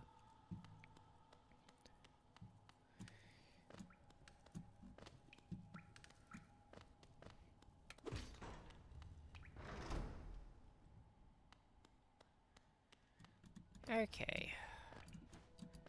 Might do a slightly different stuff.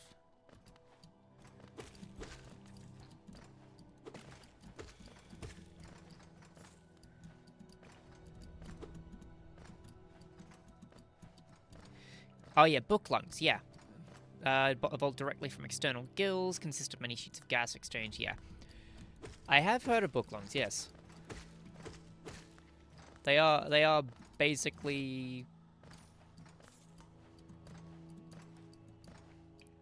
Yeah, they are pretty interesting.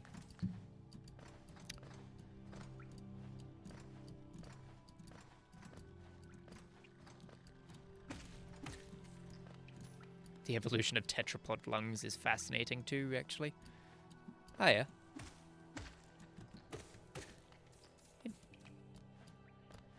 Do go on.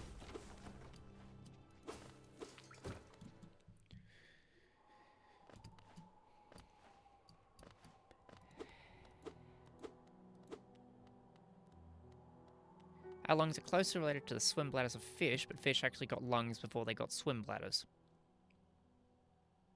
Yeah, that tracks.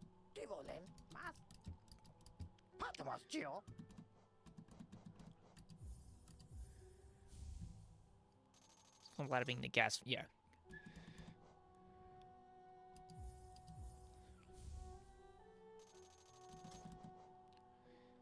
Screw it, why not? Buying things to build up the,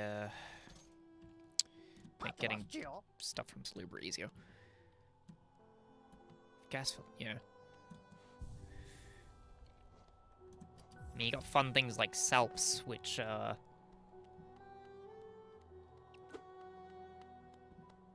technically have a brain at one point in their life.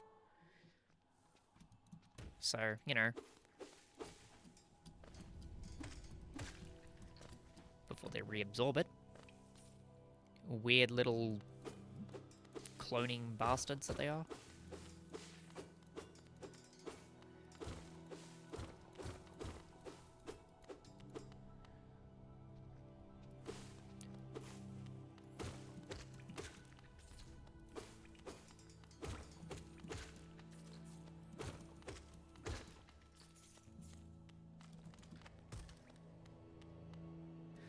Oh, I like salps, and it's not that they have a brain, they have a notochord like us. Yeah, notochord, yeah.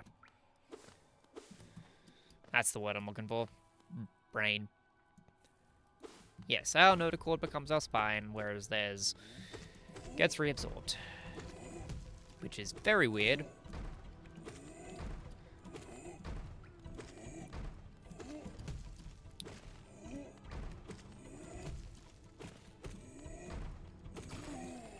But lungs. So early fish without swim bladders sometimes struggle to breathe through their gills during periods of low oceanic oxygen concentration. So one of evolutionary strategies to cope with this will surface and swallow some air. Pretty similar to, sounds a lot like modern mud skippers.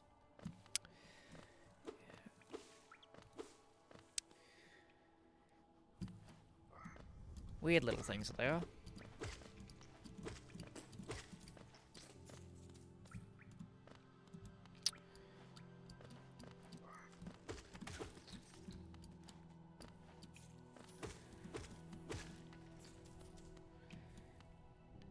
Da, da, da, da, da.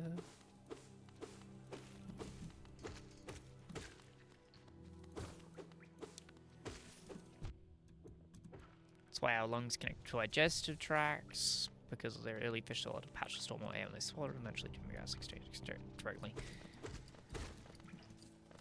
Yep, that doesn't surprise me.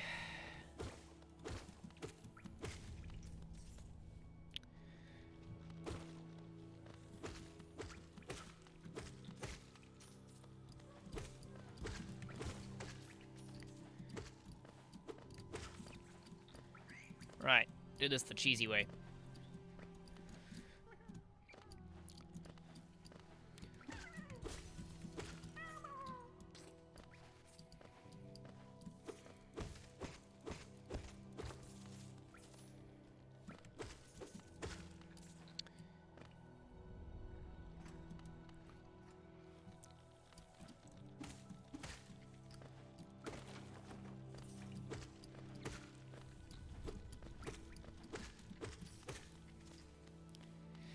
Nap time for real this time. Good night. Okay, good night, Turtle. See you later. In most fish, there's only gas exchange sacs. Lungs got repurposed into flotation cells. Some are still open and can be filled by gulping air, but in most fish, they're now entirely enclosed. Yeah. Honestly, doesn't surprise me. Biology is always repurposing old shit to entirely randomly new purposes.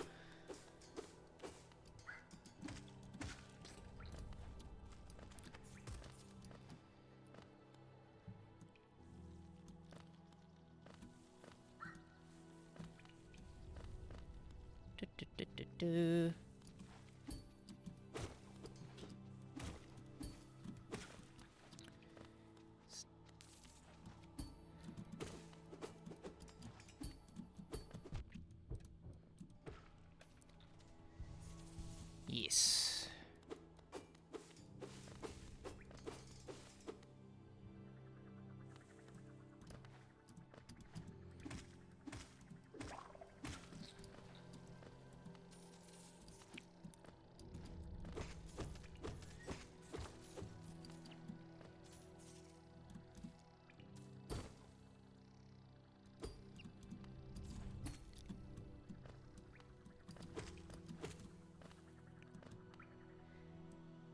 Yeah. What's another fun one? Blowholes being modified nostrils, and not all of them being centered. Some of them have 2, some of them have 1. Sperm whales, for example, have theirs slightly to the left on their head. Yeah, stuck between an aspen and a sharp place. That's accurate. Yes, whale evolution is very interesting. They evolved to get out of the water, and then they went back.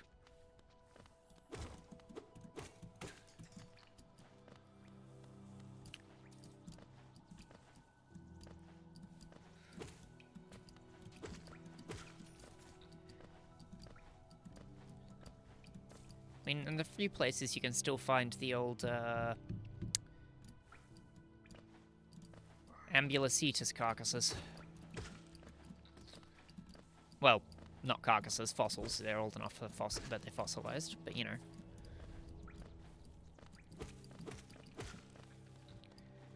Quite funny on account of the common thing of saying whales aren't fish because they are fish, just the long way around. Yeah, they were fish, then they were, amphibians, and then they went back to being not quite fish. Because the term, it's like, they're not fish, but also, the term fish is just a collective term we use to describe anything with a particular body structure in the ocean. Yes. Which is... yes and not at all.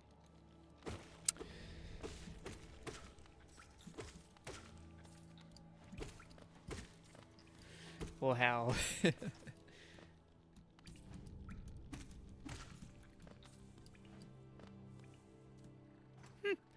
Yes, Succoptercarians, a clade of lobe-finned fish, and what is a lobe-finned fish if not a fish? Yes. There.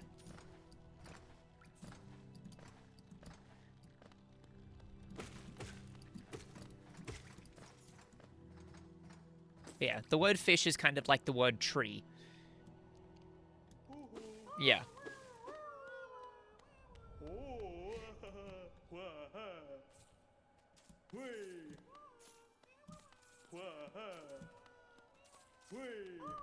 Yeah, it is even worse. Tree is even worse for it. But it's a lot like the word tree.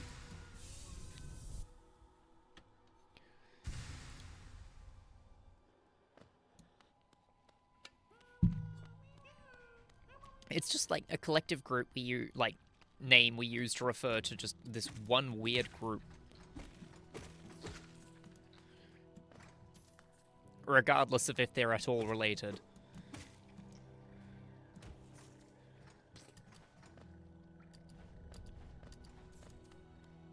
Yeah. And it's great.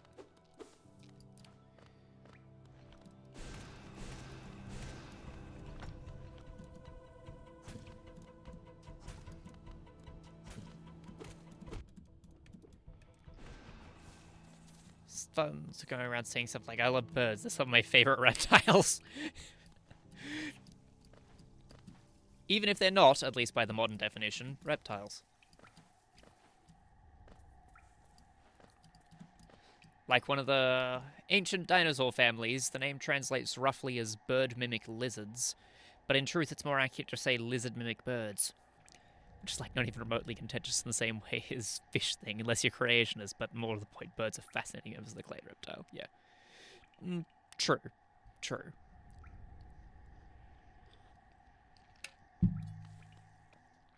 Etymology gets weird, scientific etymology even more so.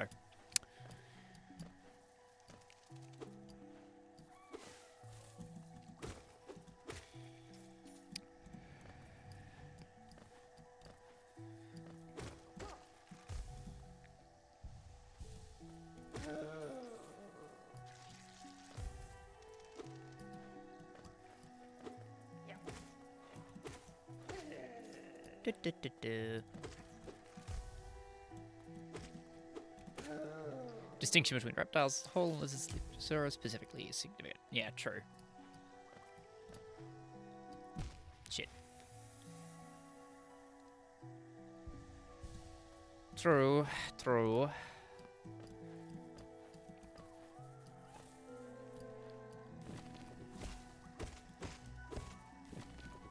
Snakes and lizards are both reptiles, but they're not each other.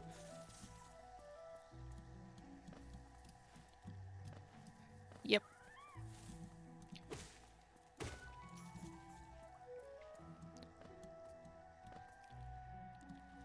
Yes.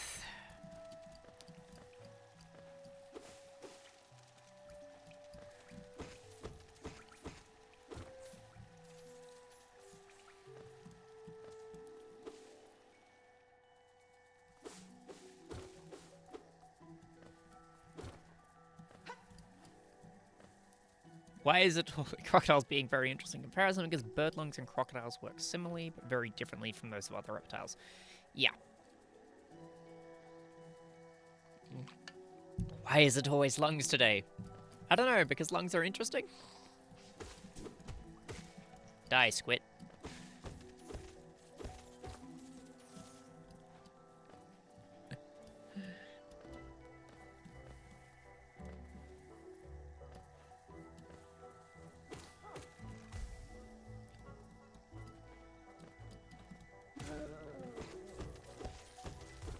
Nudibranchs.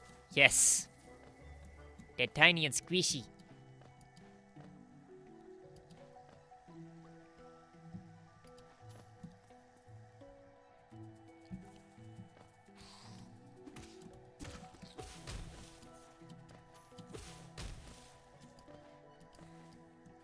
Yes. I mean, mostly through stealing cells from various algae, but you know. Stealing, yeah. Stuff from various algae, but you know, it's still photosynthesizing. But you know. It's not really any different from how the vast majority of our digestion is done through the bacteria living in our gut. We just break it into smaller pieces to make it easier for the bacteria to eat.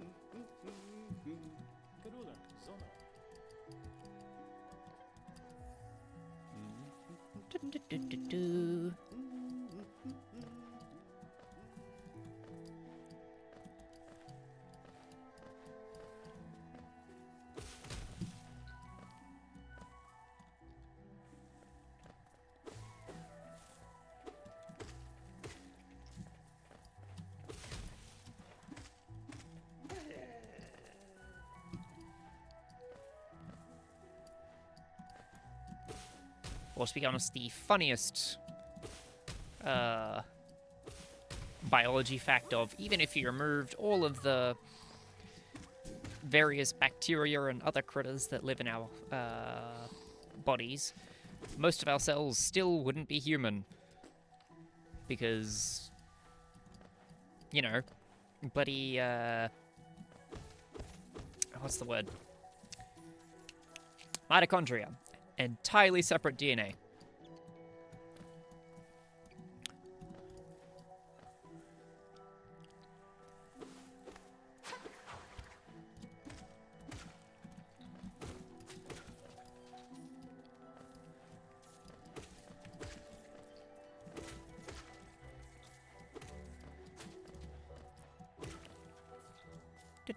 do.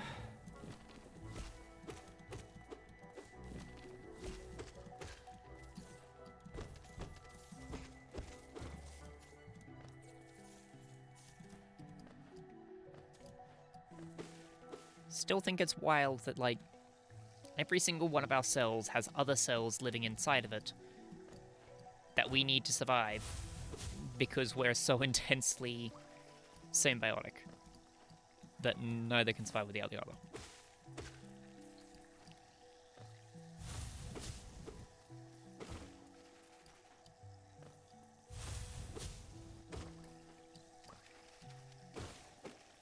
Okay.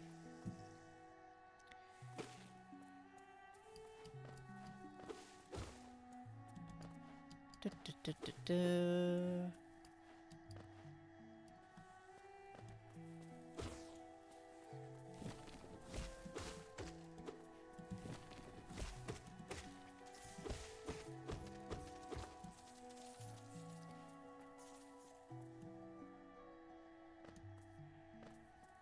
I also don't think there's a compelling argument that mitochondria are separate from the rest of the eukaryote cells, same with fungus and cyanobacteria that comprise lichens aren't separate because they can't be separate and survive. True. Though, genetically speaking, they are still separate species. They're just so intensely symbiotic that they can't survive separately.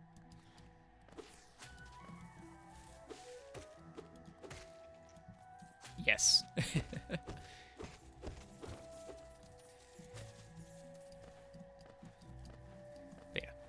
Genetically speaking, the human organism is comprised of two separate species.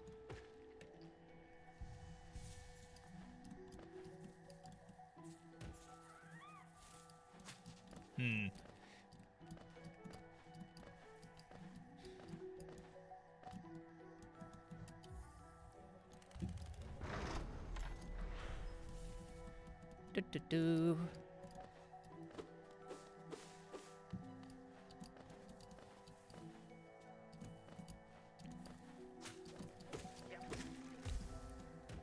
I think the funnier thing to argue is the only mitochondria in the archaean cell structure is something else. To argue is only the mitochondria in the archaean cell structure is something else. Yes.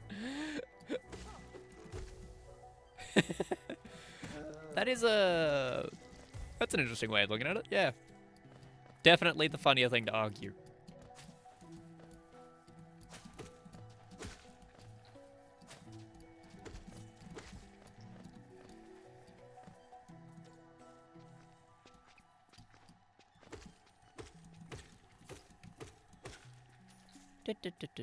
And to be honest, it's equally valid saying the mitochondria is something else, yeah.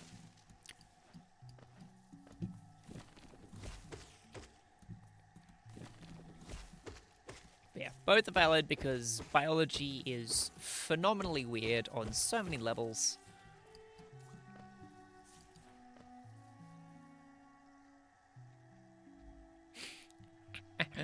Yeah.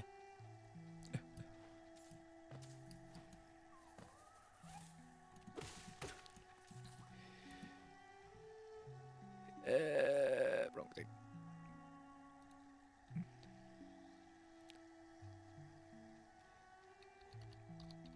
Indeed. Okay.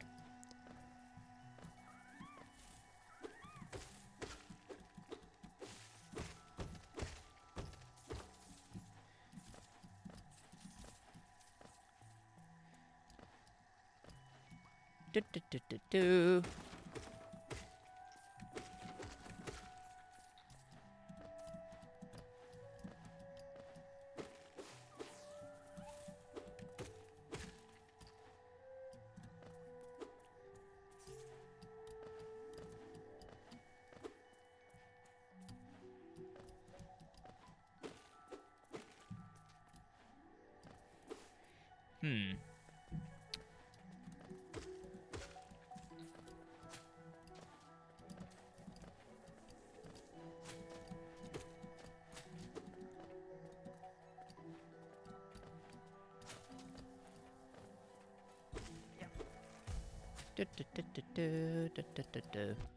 Oop.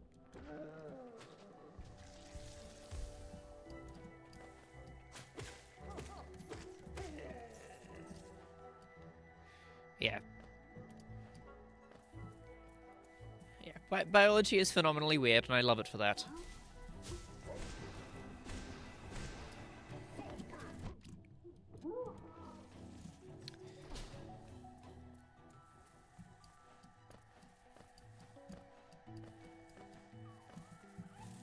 I'm sorry, Mossy, you're adorable, but I need the soul. The Venus Cradle. I don't think I've heard that term before, no.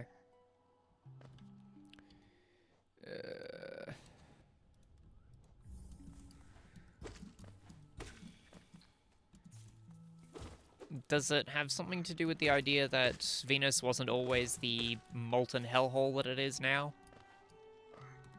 Oh. Okay, comb jelly. An extremely unique comb jelly. Oh, cool.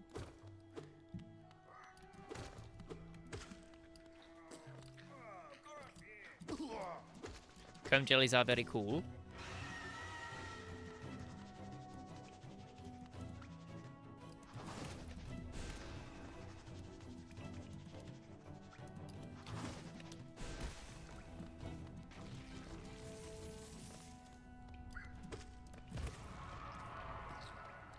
Typical comb jelly core, a blob containing digestive and reproductive organs. Oh yeah.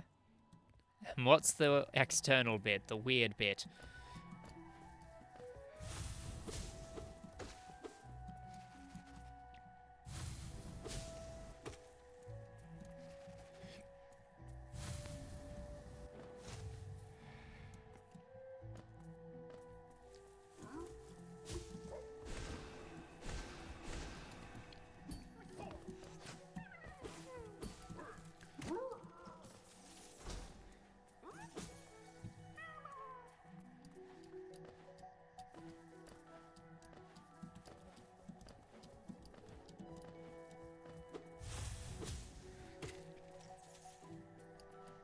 Du, du, du, du, du.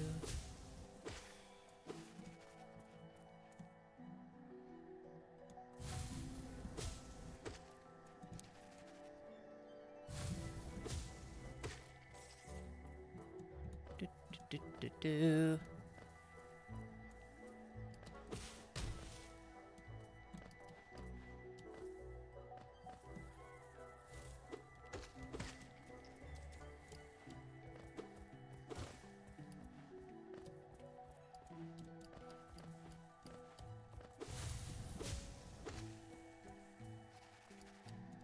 Also has a pair of very long ribbon-like fins, very, very long on each side of the body, is tall as the body, but stretching several times the body length in each direction. Huh. That's a big comb jelly. Shit.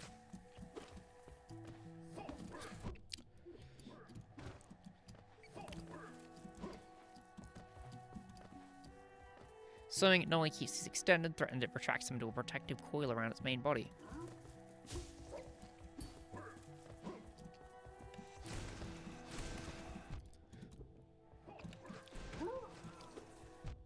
Shit.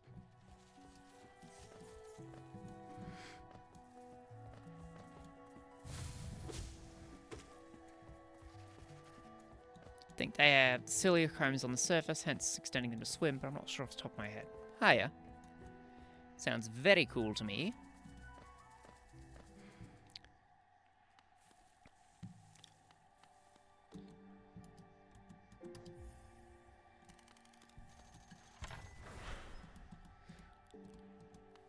Really fascinating to see. Cool.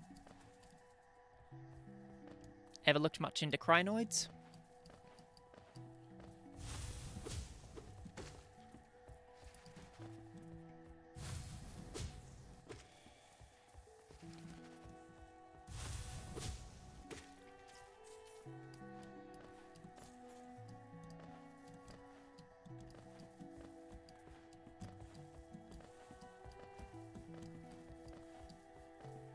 Oh, no, I know it's not a crinoid. I'm just asking if you've looked much into crinoids.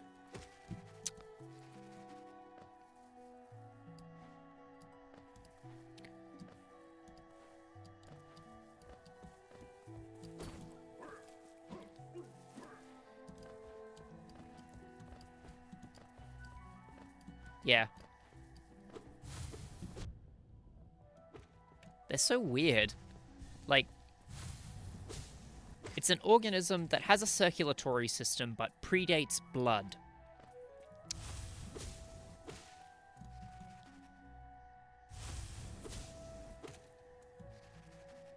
And it's wild. Absolutely wild.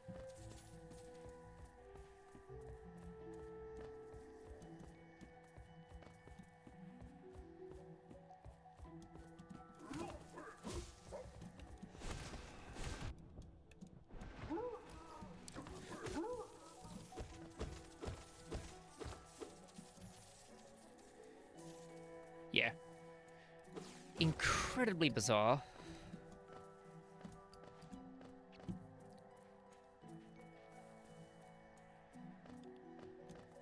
Yeah, a jellyfish is like an aphid in the way that an aphid is simply a very efficient aphid factory, but jellyfish even more so. Yes, yes indeed.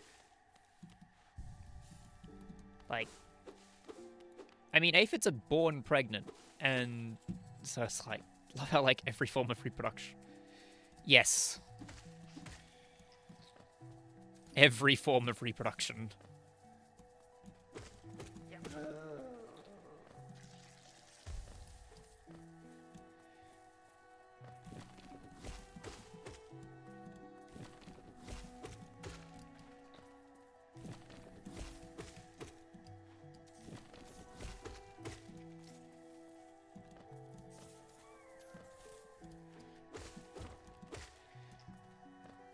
There are some weird methods of reproduction out there, aren't they?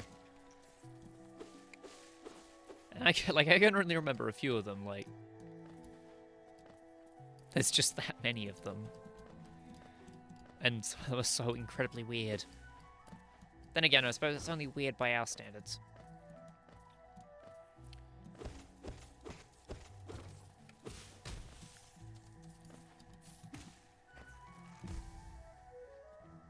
Some of the favorite phrasing I've come with in a while. To be honest, it's not at all inaccurate to call an aphid factory, as like that all it is, because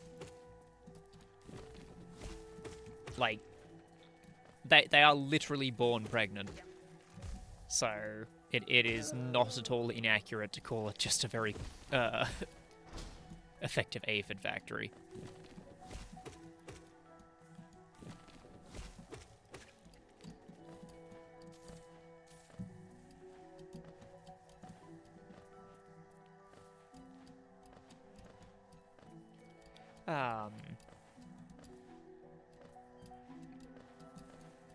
Yeah.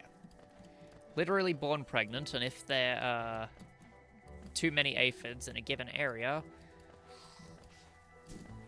then they start being born with wings, which is honestly horrifying. It's the same vein that one comment, I forgot his name, but it was something well-known British Navy guy in the early 20th century. It was something like the British Army is a type of projectile fired by the Royal Navy. Oh, that's funny.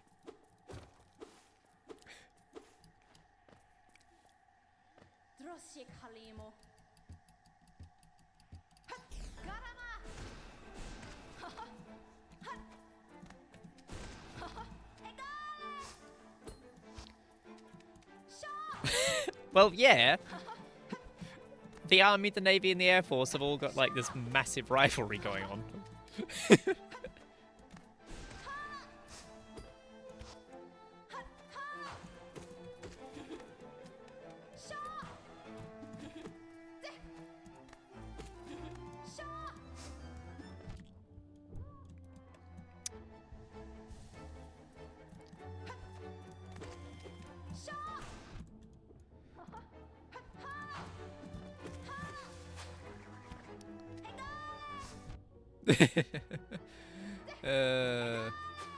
I need to be more careful about where I'm doing my healing.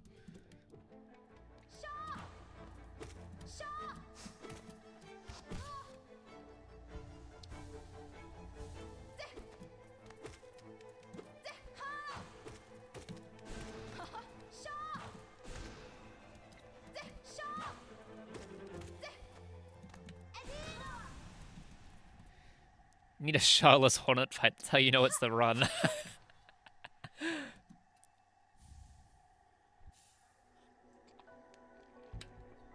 Maybe.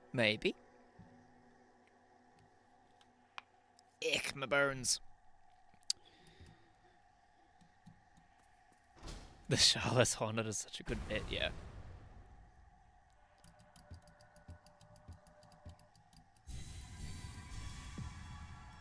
I'm not quite good enough to just bully Hornet. Then again, I also don't exclusively play this to the exclusion of nothing else.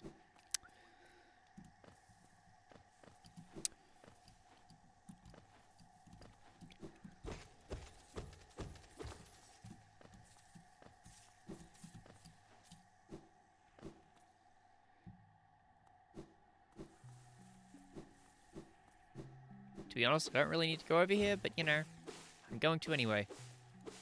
Yeah, true. It isn't that hard to learn.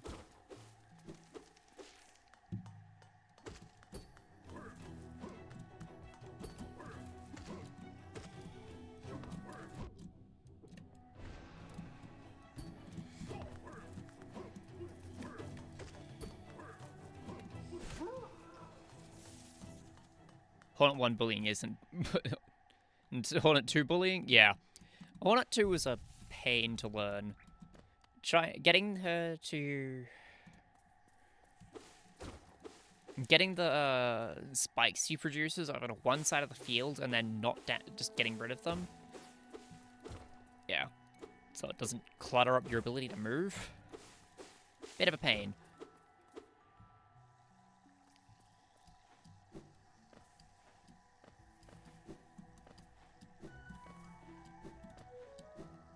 I mean, I know there's other ways to do it, but I'm not good enough to do that.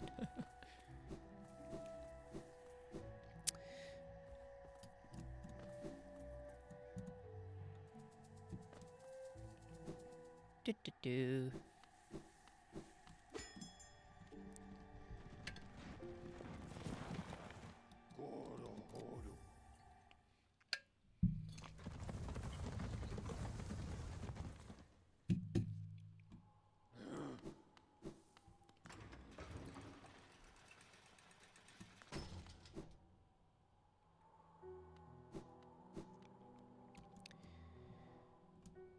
Right.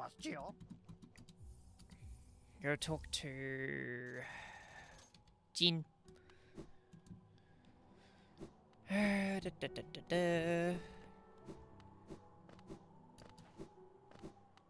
on the topic of interesting biology stuff. Yeah.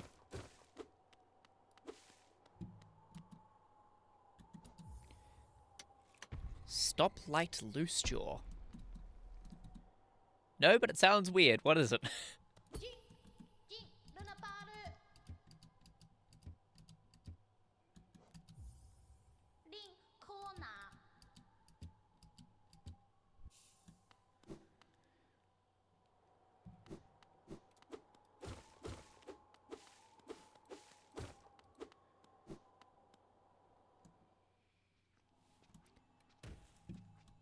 You know, I could probably...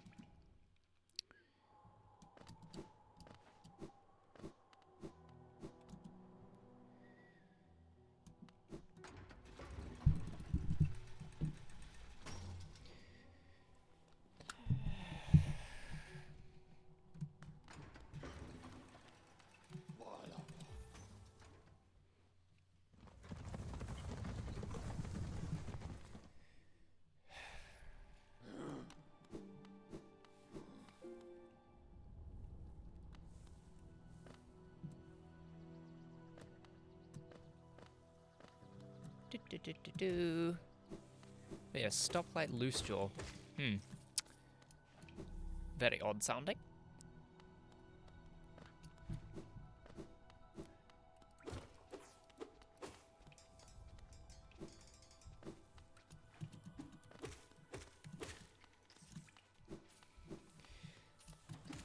So loose jaws first, type of deep sea fish live in a sort of depth where you really can't afford to let a potential meal go to waste. So loose jaws have the ability to open their mouths incredibly wide and can stretch their stomachs to accommodate more or less anything that fits in their mouth. You know, I might have actually heard of the fish. Now, I might just didn't remember the name. Because there's a few fish that can do that.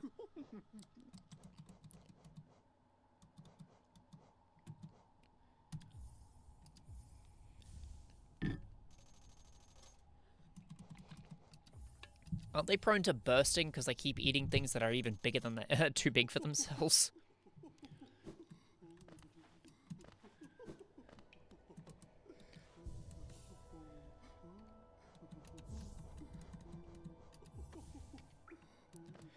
Yeah, discovered floating dead surface, swallows something too big. Yep. Yep, that's definitely what I was thinking of.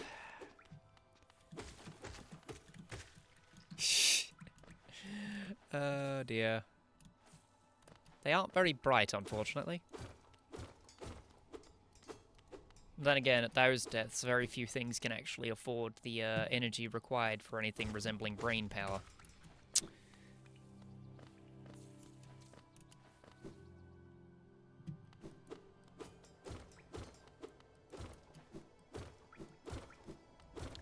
Stoplight Bluestraw has another adaptation, very unique one, but it needs a bit more context. Okay. Right, not that way.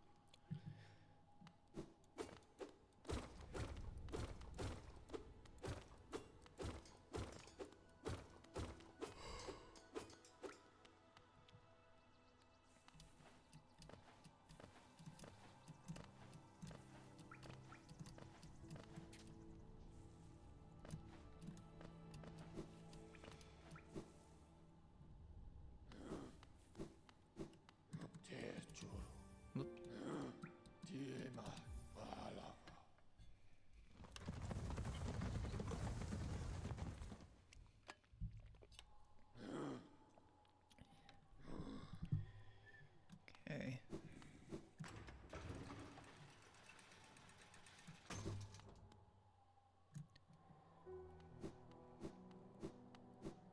Hello, Tiso. You're going to wind up very dead.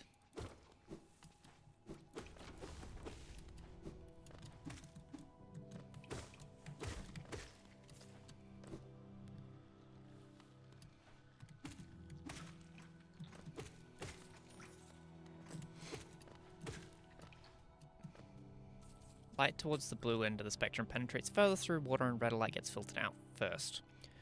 So many deep sea creatures are unable to see red, and also many deep sea creatures are red for camouflage. Yeah. Makes them nearly invisible. Actually, a lot of shallow water creatures are red for the same reason.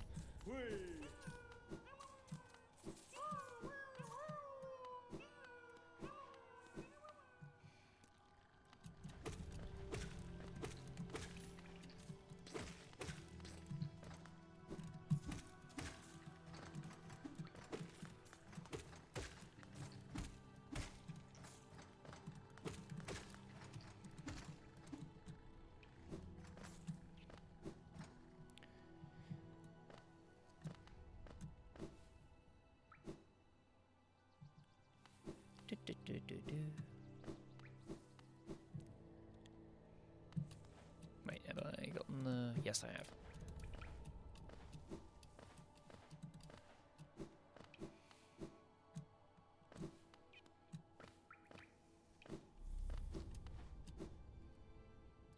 Stoplight Bluestraw can see red, and behind each eye it has a bioluminescent patch which projects a sort of searchlight in red light.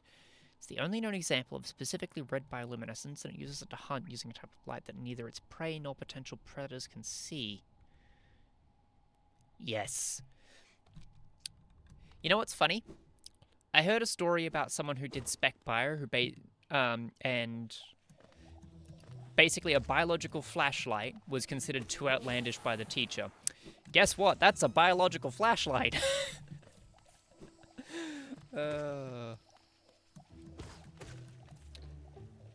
Certain snakes hunt using infrared, which their prey can't usually see. Yep.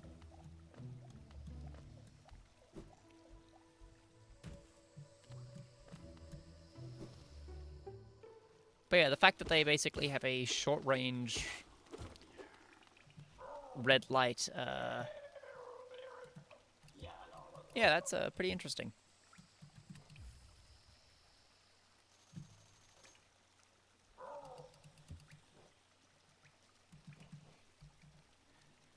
must be also how certain snake. Yeah, right. I've already read that comment. Okay.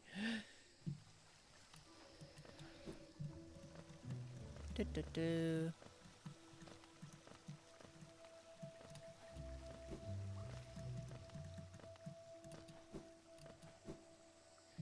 But yeah.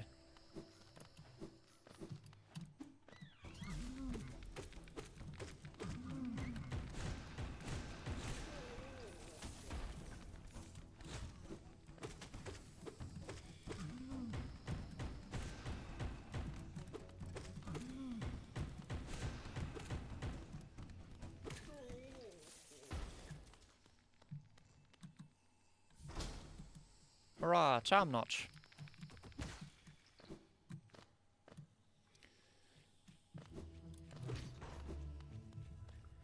Yeah. There. Yeah. It's like people thinking a speculative bio project is too outlandish. It's like if you want to think this is outlandish, you should see actual living creatures. I can assure you, they're weirder.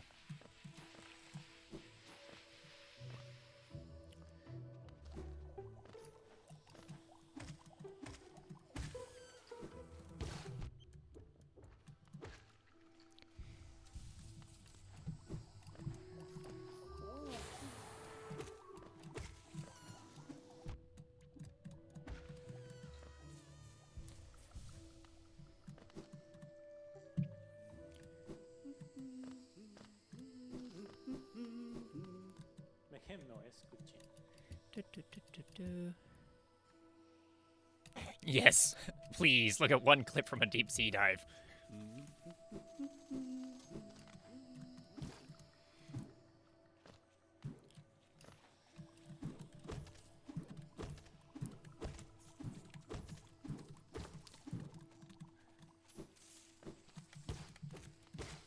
Take a look at, like, photos from, like, Chernobyl reactor and realize that there's fungus growing on the walls in the pictures. Yeah, something tardigrade, yeah. Any of the cryptobiotes, honestly.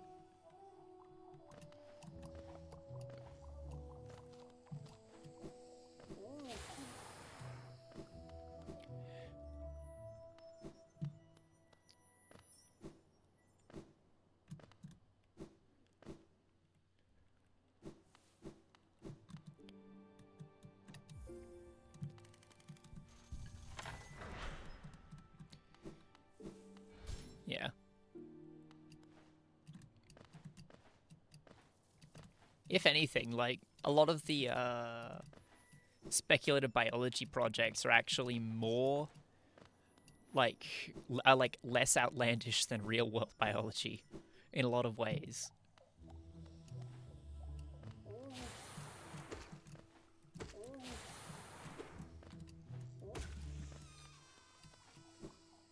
I mean, the stuff growing underneath the Chernobyl reactor thing is just lost detritivores that elements were disappointed when they got there. Yeah.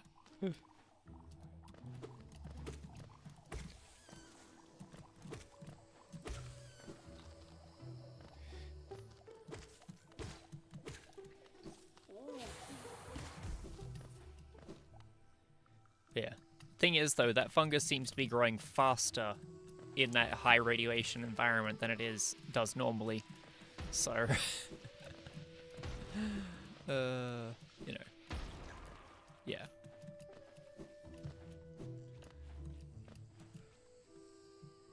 It's like,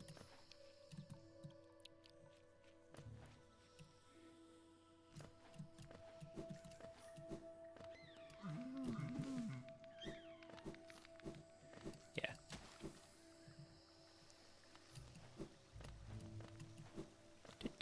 Do.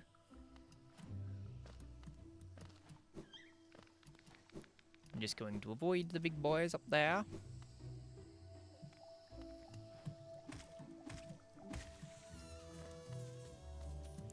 Whoop, shit.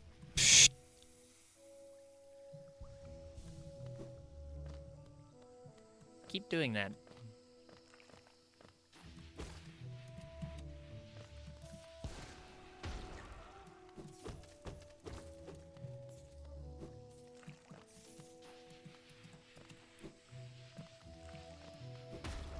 Du, du, du, du, du, du, du.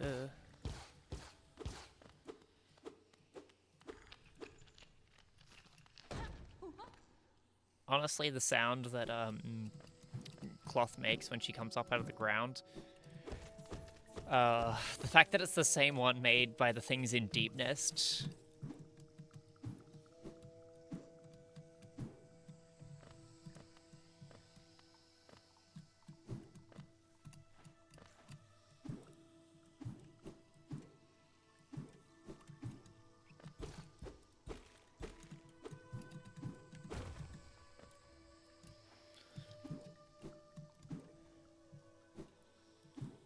Oh no, I like Deep. I do like Deep Nest. It's just that after a couple of times of accidentally falling down there without the Lumafly lantern, you get paranoid about every little noise. uh...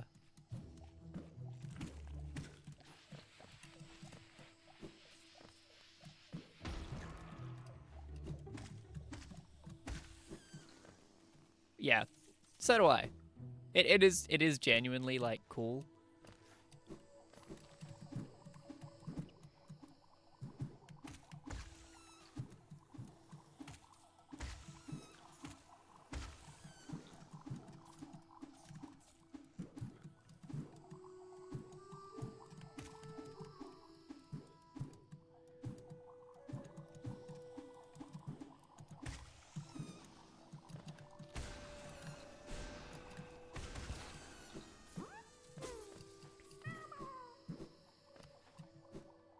The ad's gonna start shortly.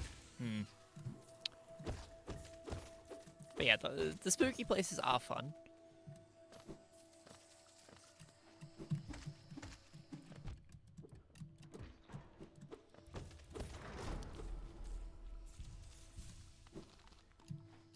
Ah, tired. Yeah, fair enough.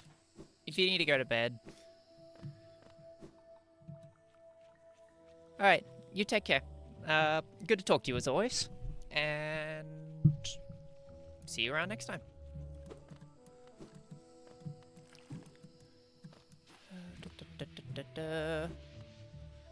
Yeah, thank you for showing up.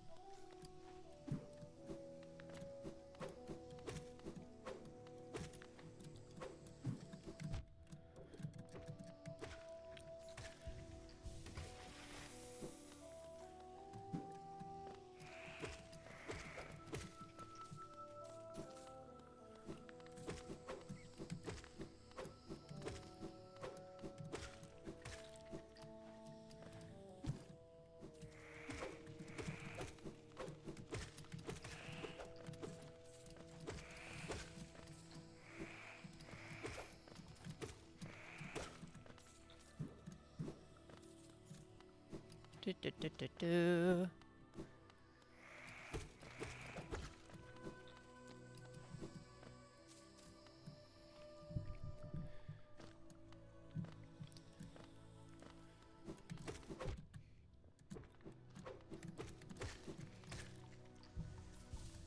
Du, du, du, du, du.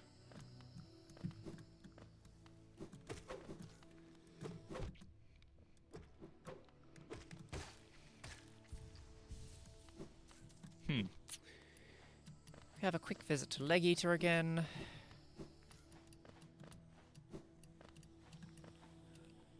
Then go back down.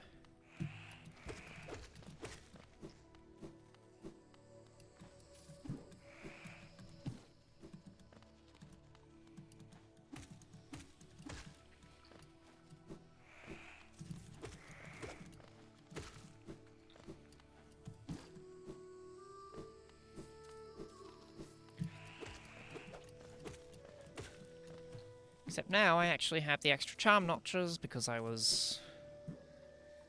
had enough forethought to talk to Salubra, so, you know, I'll actually be able to use...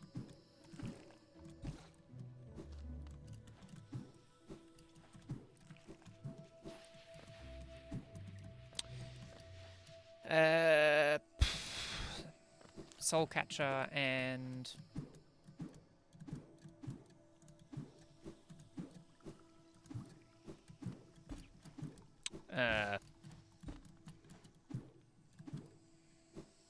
What's the word I'm looking for? Ah. Wrong way. Actually be able to use Soul Catcher and... Fragile Strength. That's the word. Together. Okay.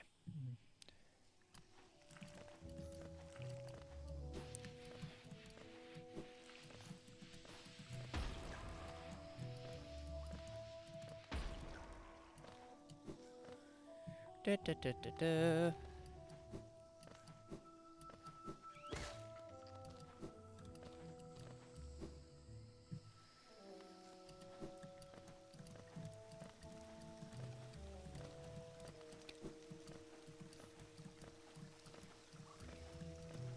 Do, do, do, do, do, do, do, do, do, do.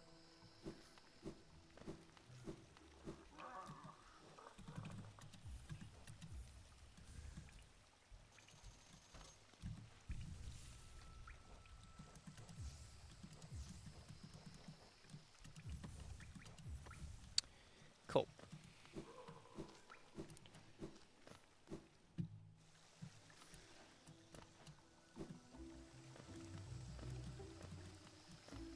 Do, do, do, do, do.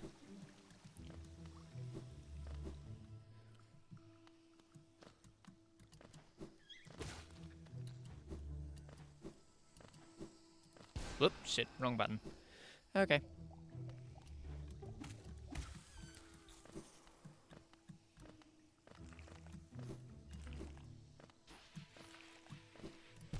Whoops.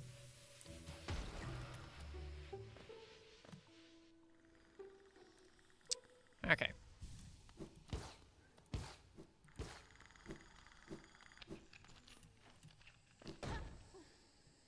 Do, do, do, do, do.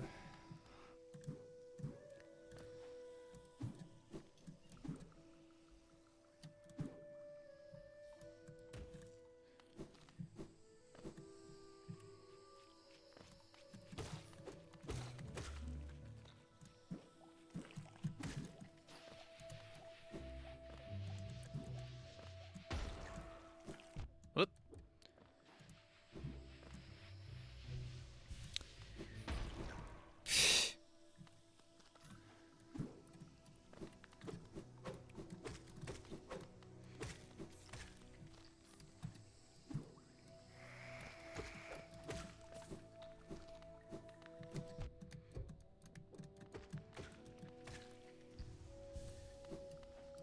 Right. Currently don't have...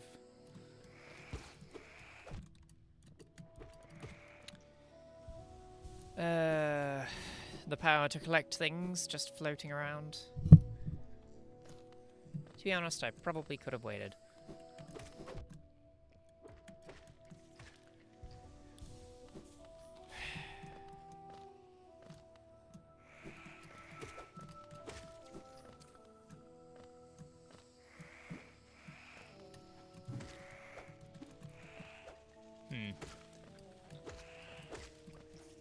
You know what? I'm gonna get the Mantis Claws, and then I'm going to...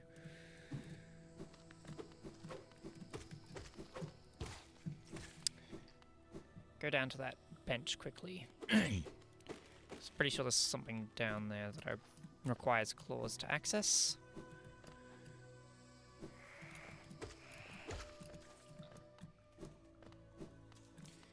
Do, do, do, do, do. Although it also might require...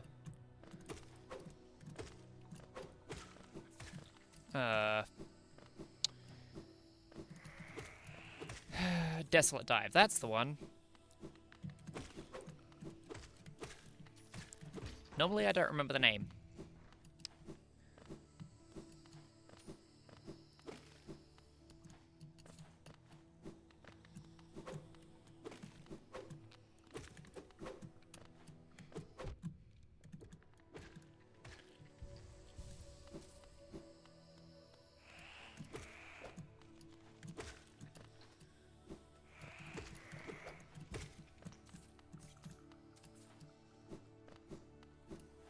Do, do, do, do, do.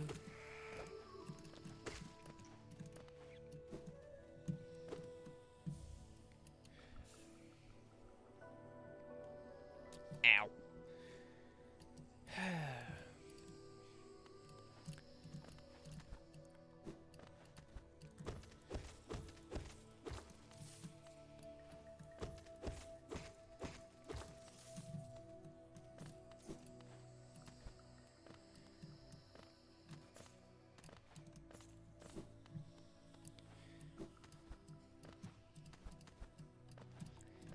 Okay.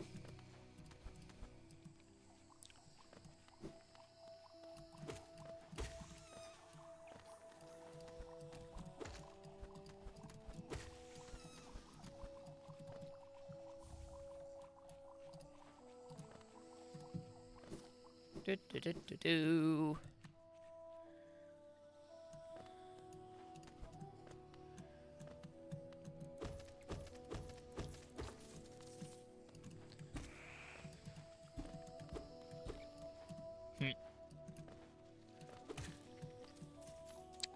Boing.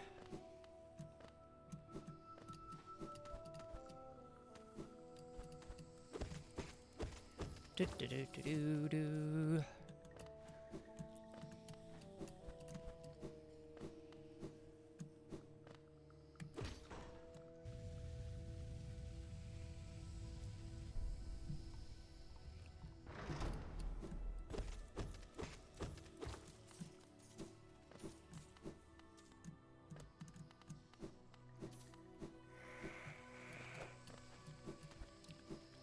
And I will be right back. Hmm.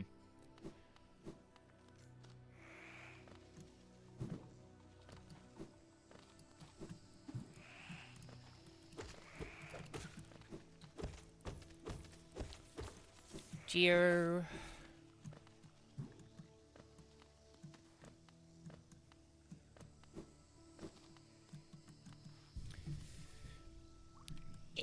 Map updated.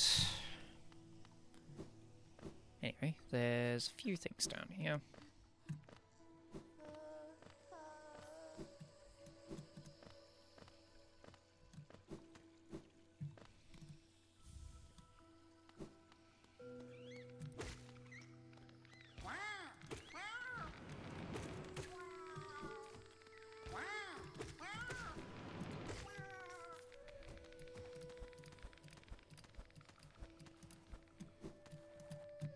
Ah, I see.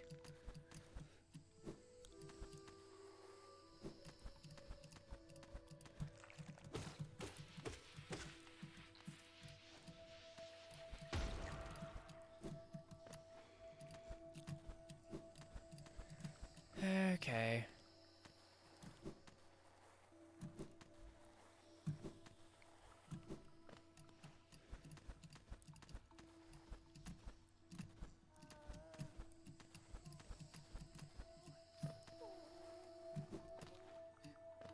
Hello. Hello, Beretta. Right, there was nothing else over here. Right. Hurrah!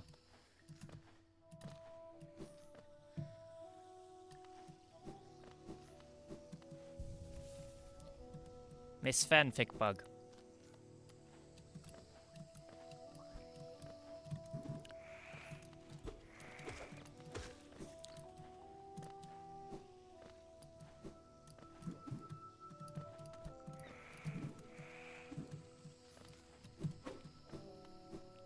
Okay.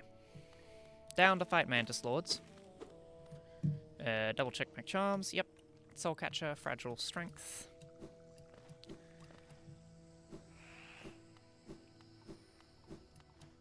Have a quick chat with Cornifer after this.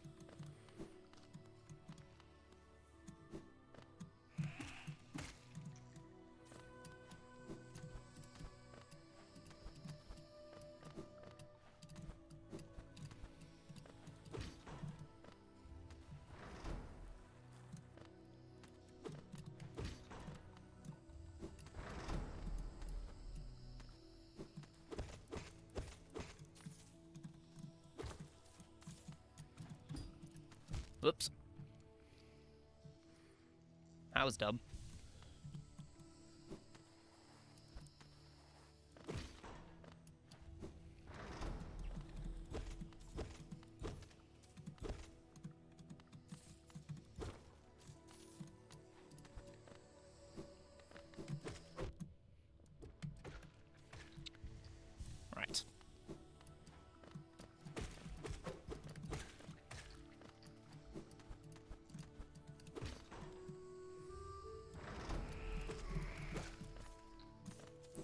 Money, money, money.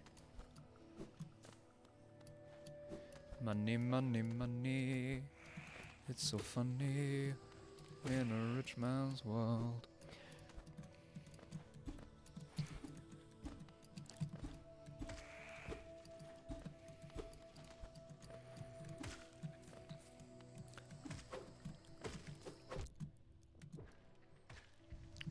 Okay.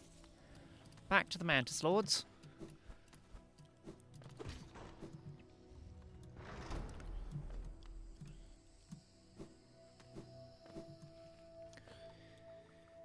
Okay.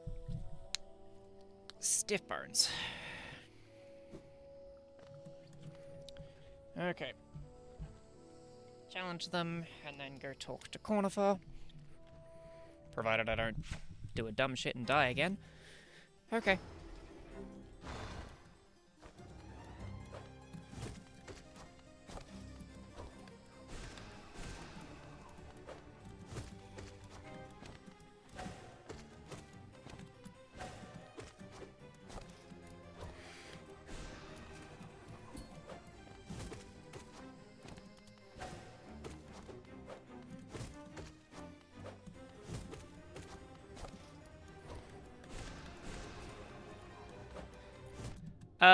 One, as far as I'm aware. As far as I remember, anyway, because I have... Yeah. The last one ended at the Mantis Lords because I got overconfident.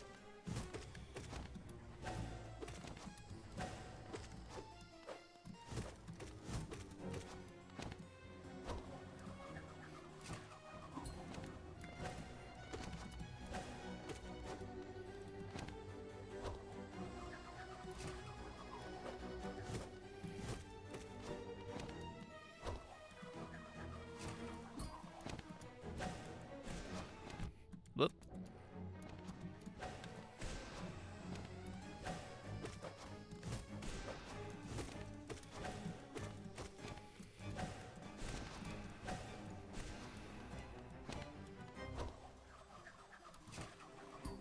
Oh, right, yeah, it did. Duh. Okay.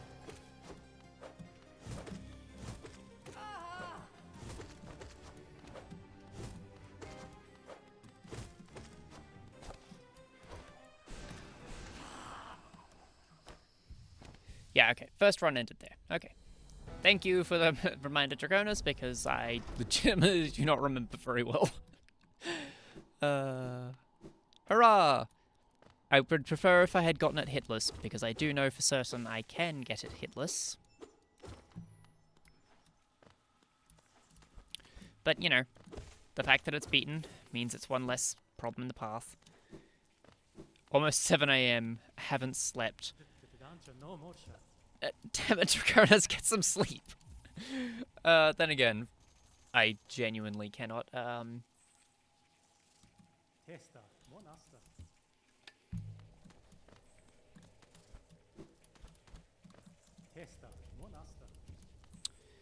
Yeah, I honestly... like I say, get some sleep, but I also honestly cannot,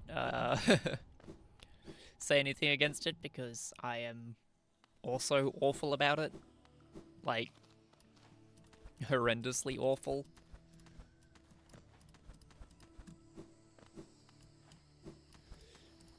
But yeah. I do hope you get some sleep soon.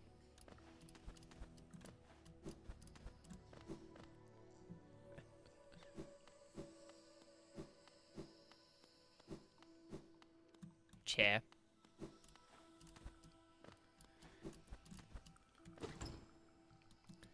Mark of Pride.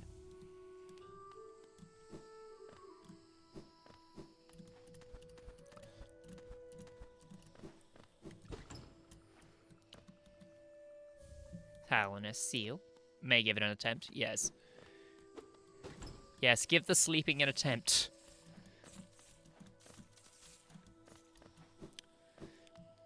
Please.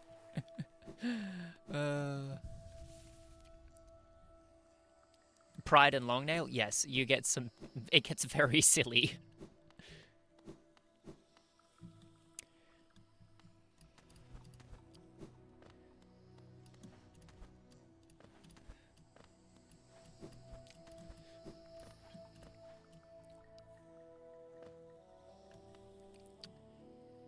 be faster.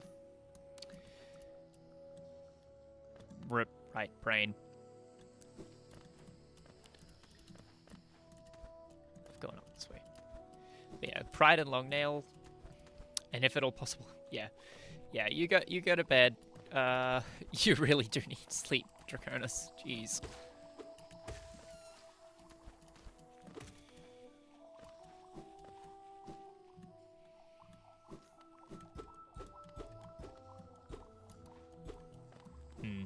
I need wings.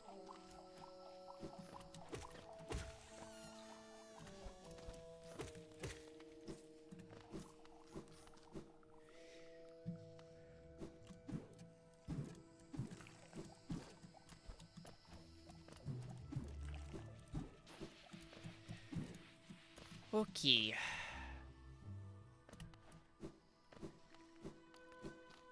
Right, I'm going to get into the city. And...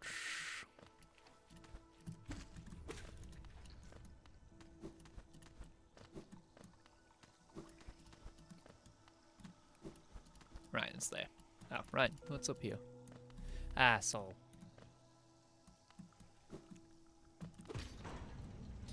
Du, du, du, du, du.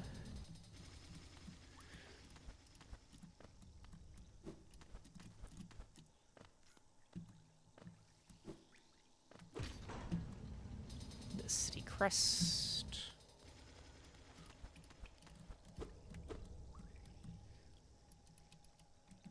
Let's go.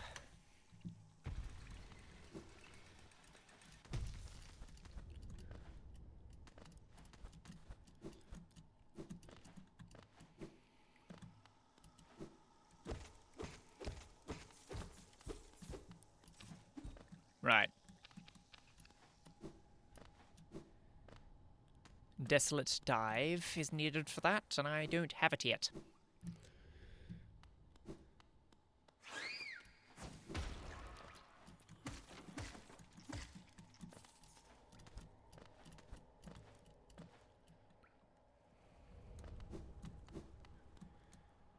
Alright.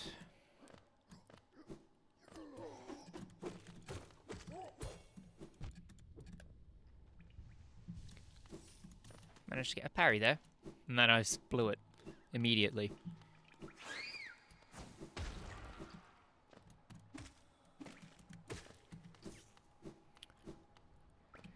Da, da, da.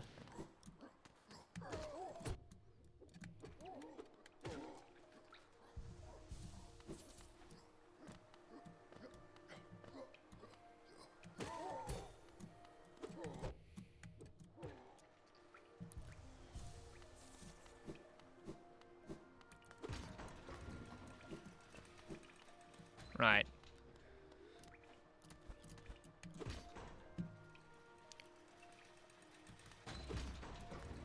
Down we go. Bench.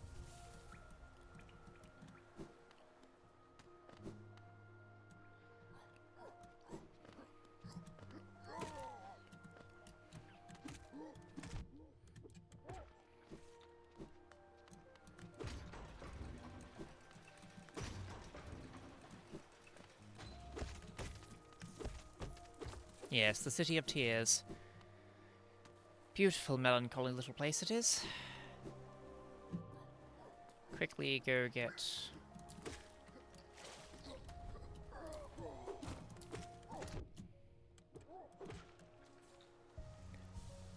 nail upgrade.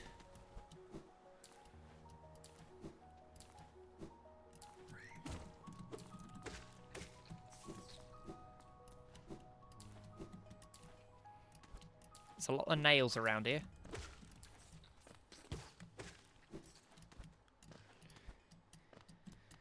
Okie dokie. Big and small. Ranjo Stenja.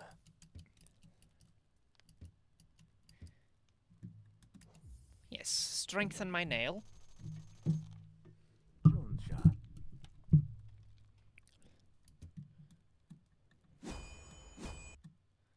Cool. Garadel Akari. Hmm.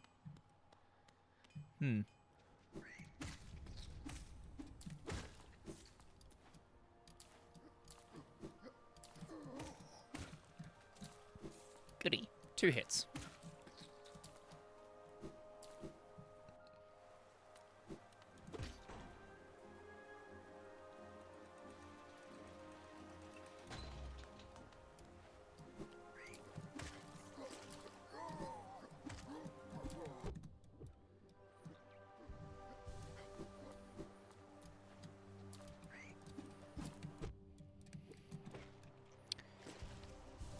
Do, do, do, do, do.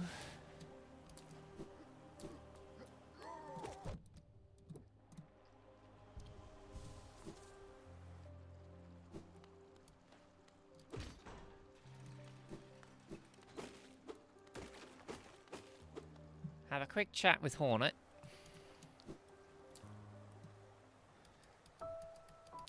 There. Yes, yes, thank you, Hornet. Got to go.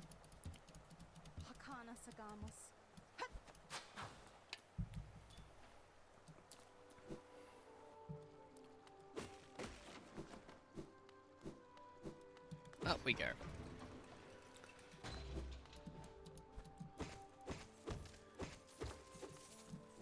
And back down again.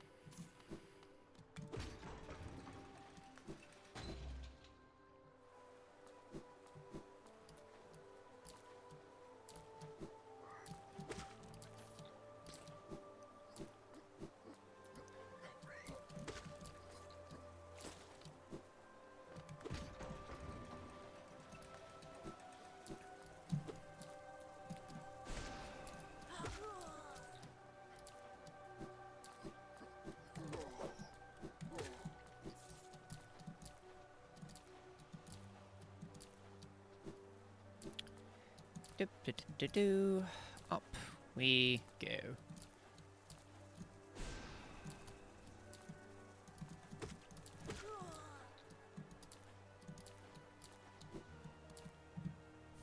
Helena Seal.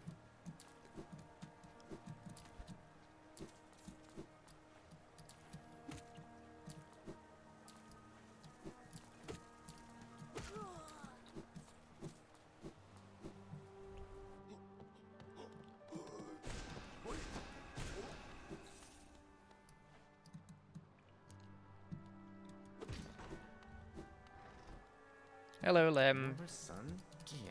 I need some money. Velmi Artred. Velmi Artred. Gachael Liasok. Velmi Artred. Boris son Gian. Helma Delka. Goodbye, Lem.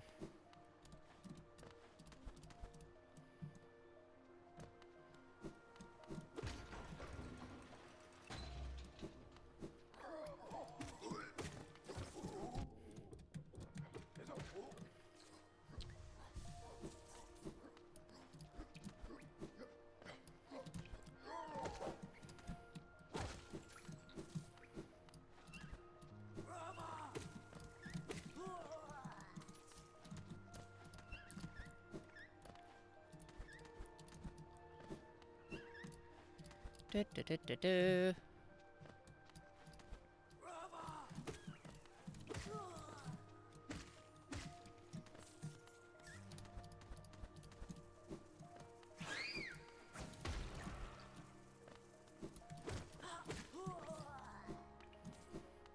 Do, do, do, do, do, do.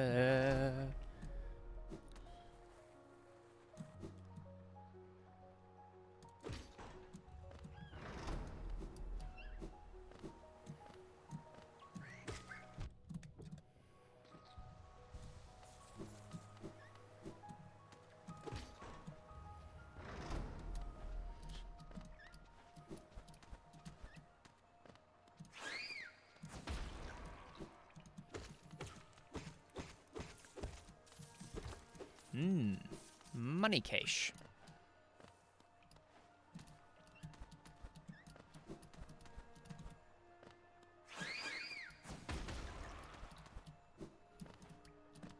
rancid eggs.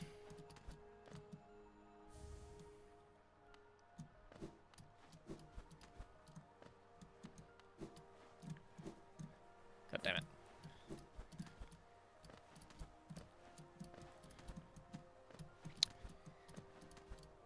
Okie dokie dees.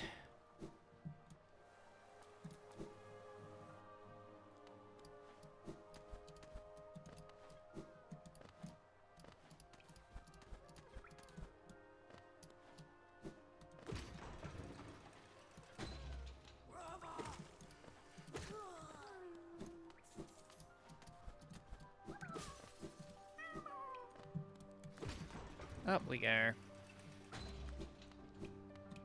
Not going into Soul Sanctum just yet.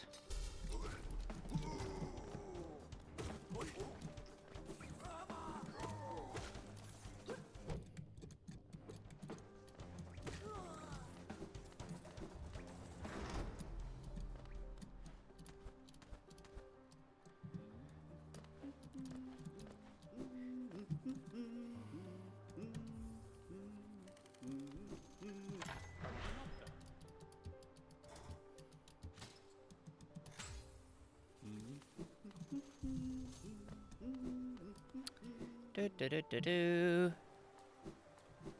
Fuck you, Zerk.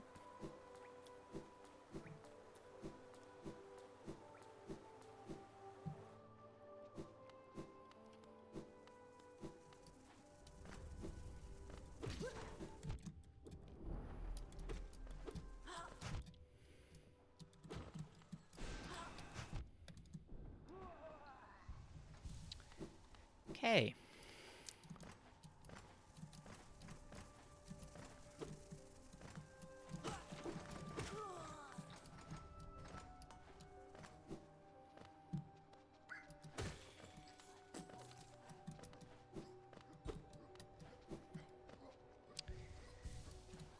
Hmm.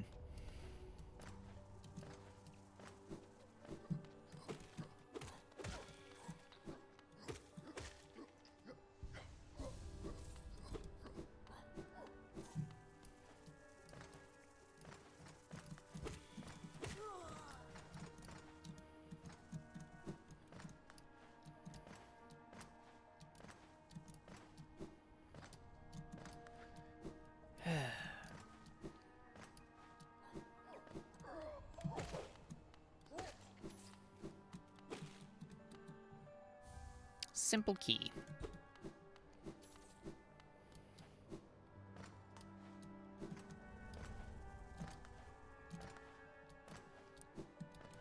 Cool.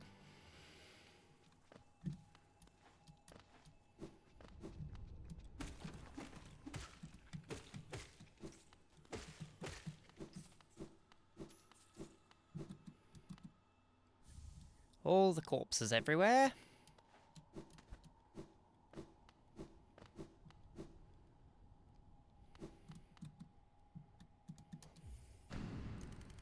Cool. That's done.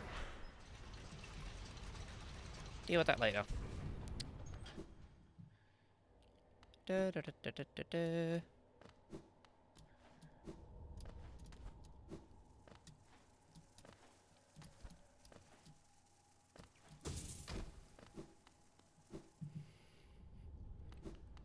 Cool.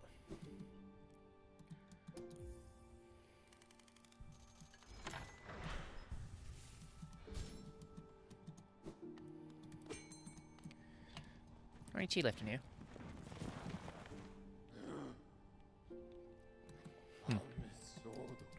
Yes, thank you, Stag. Let's go back to Dirtmouth. Have a quick chat with Grubfather. And probably Jin as well.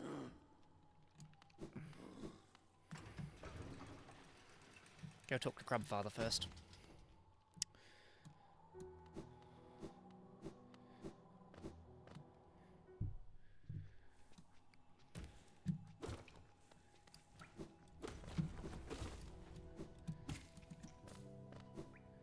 And then go talk to Jin. Actually.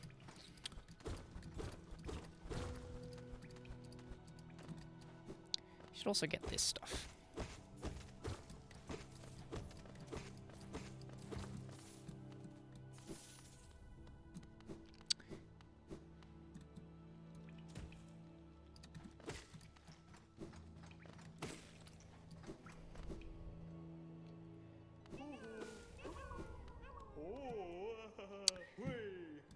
Hurrah!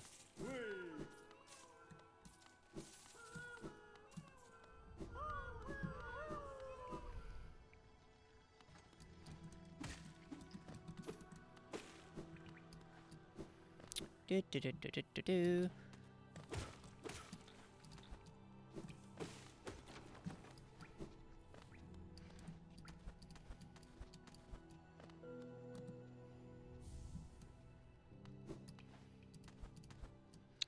And go quickly talk to Jin, and then back over to buy stuff from Sly.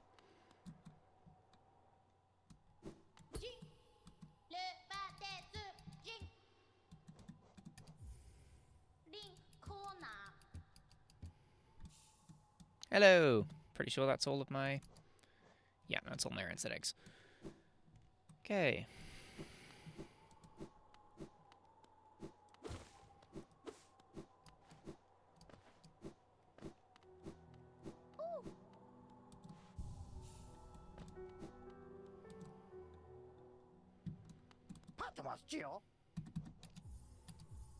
Lumafly lantern. And a mask shard, I suppose.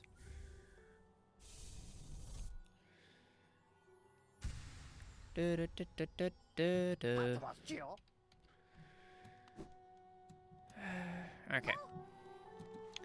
Suppose this is where I will end things for this evening. It has been a little over 3 hours, so... Yeah, probably time to shut things down. Okay. So...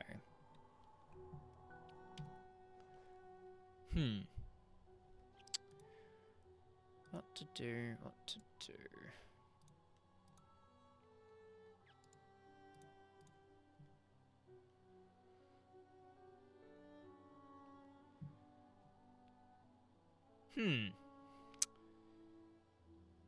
Yep, I'm gonna send off a raid.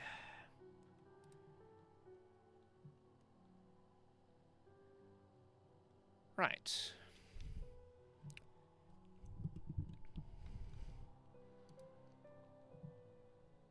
Alright, thank you as always for watching, and I hope to see you all next time. Have a good one.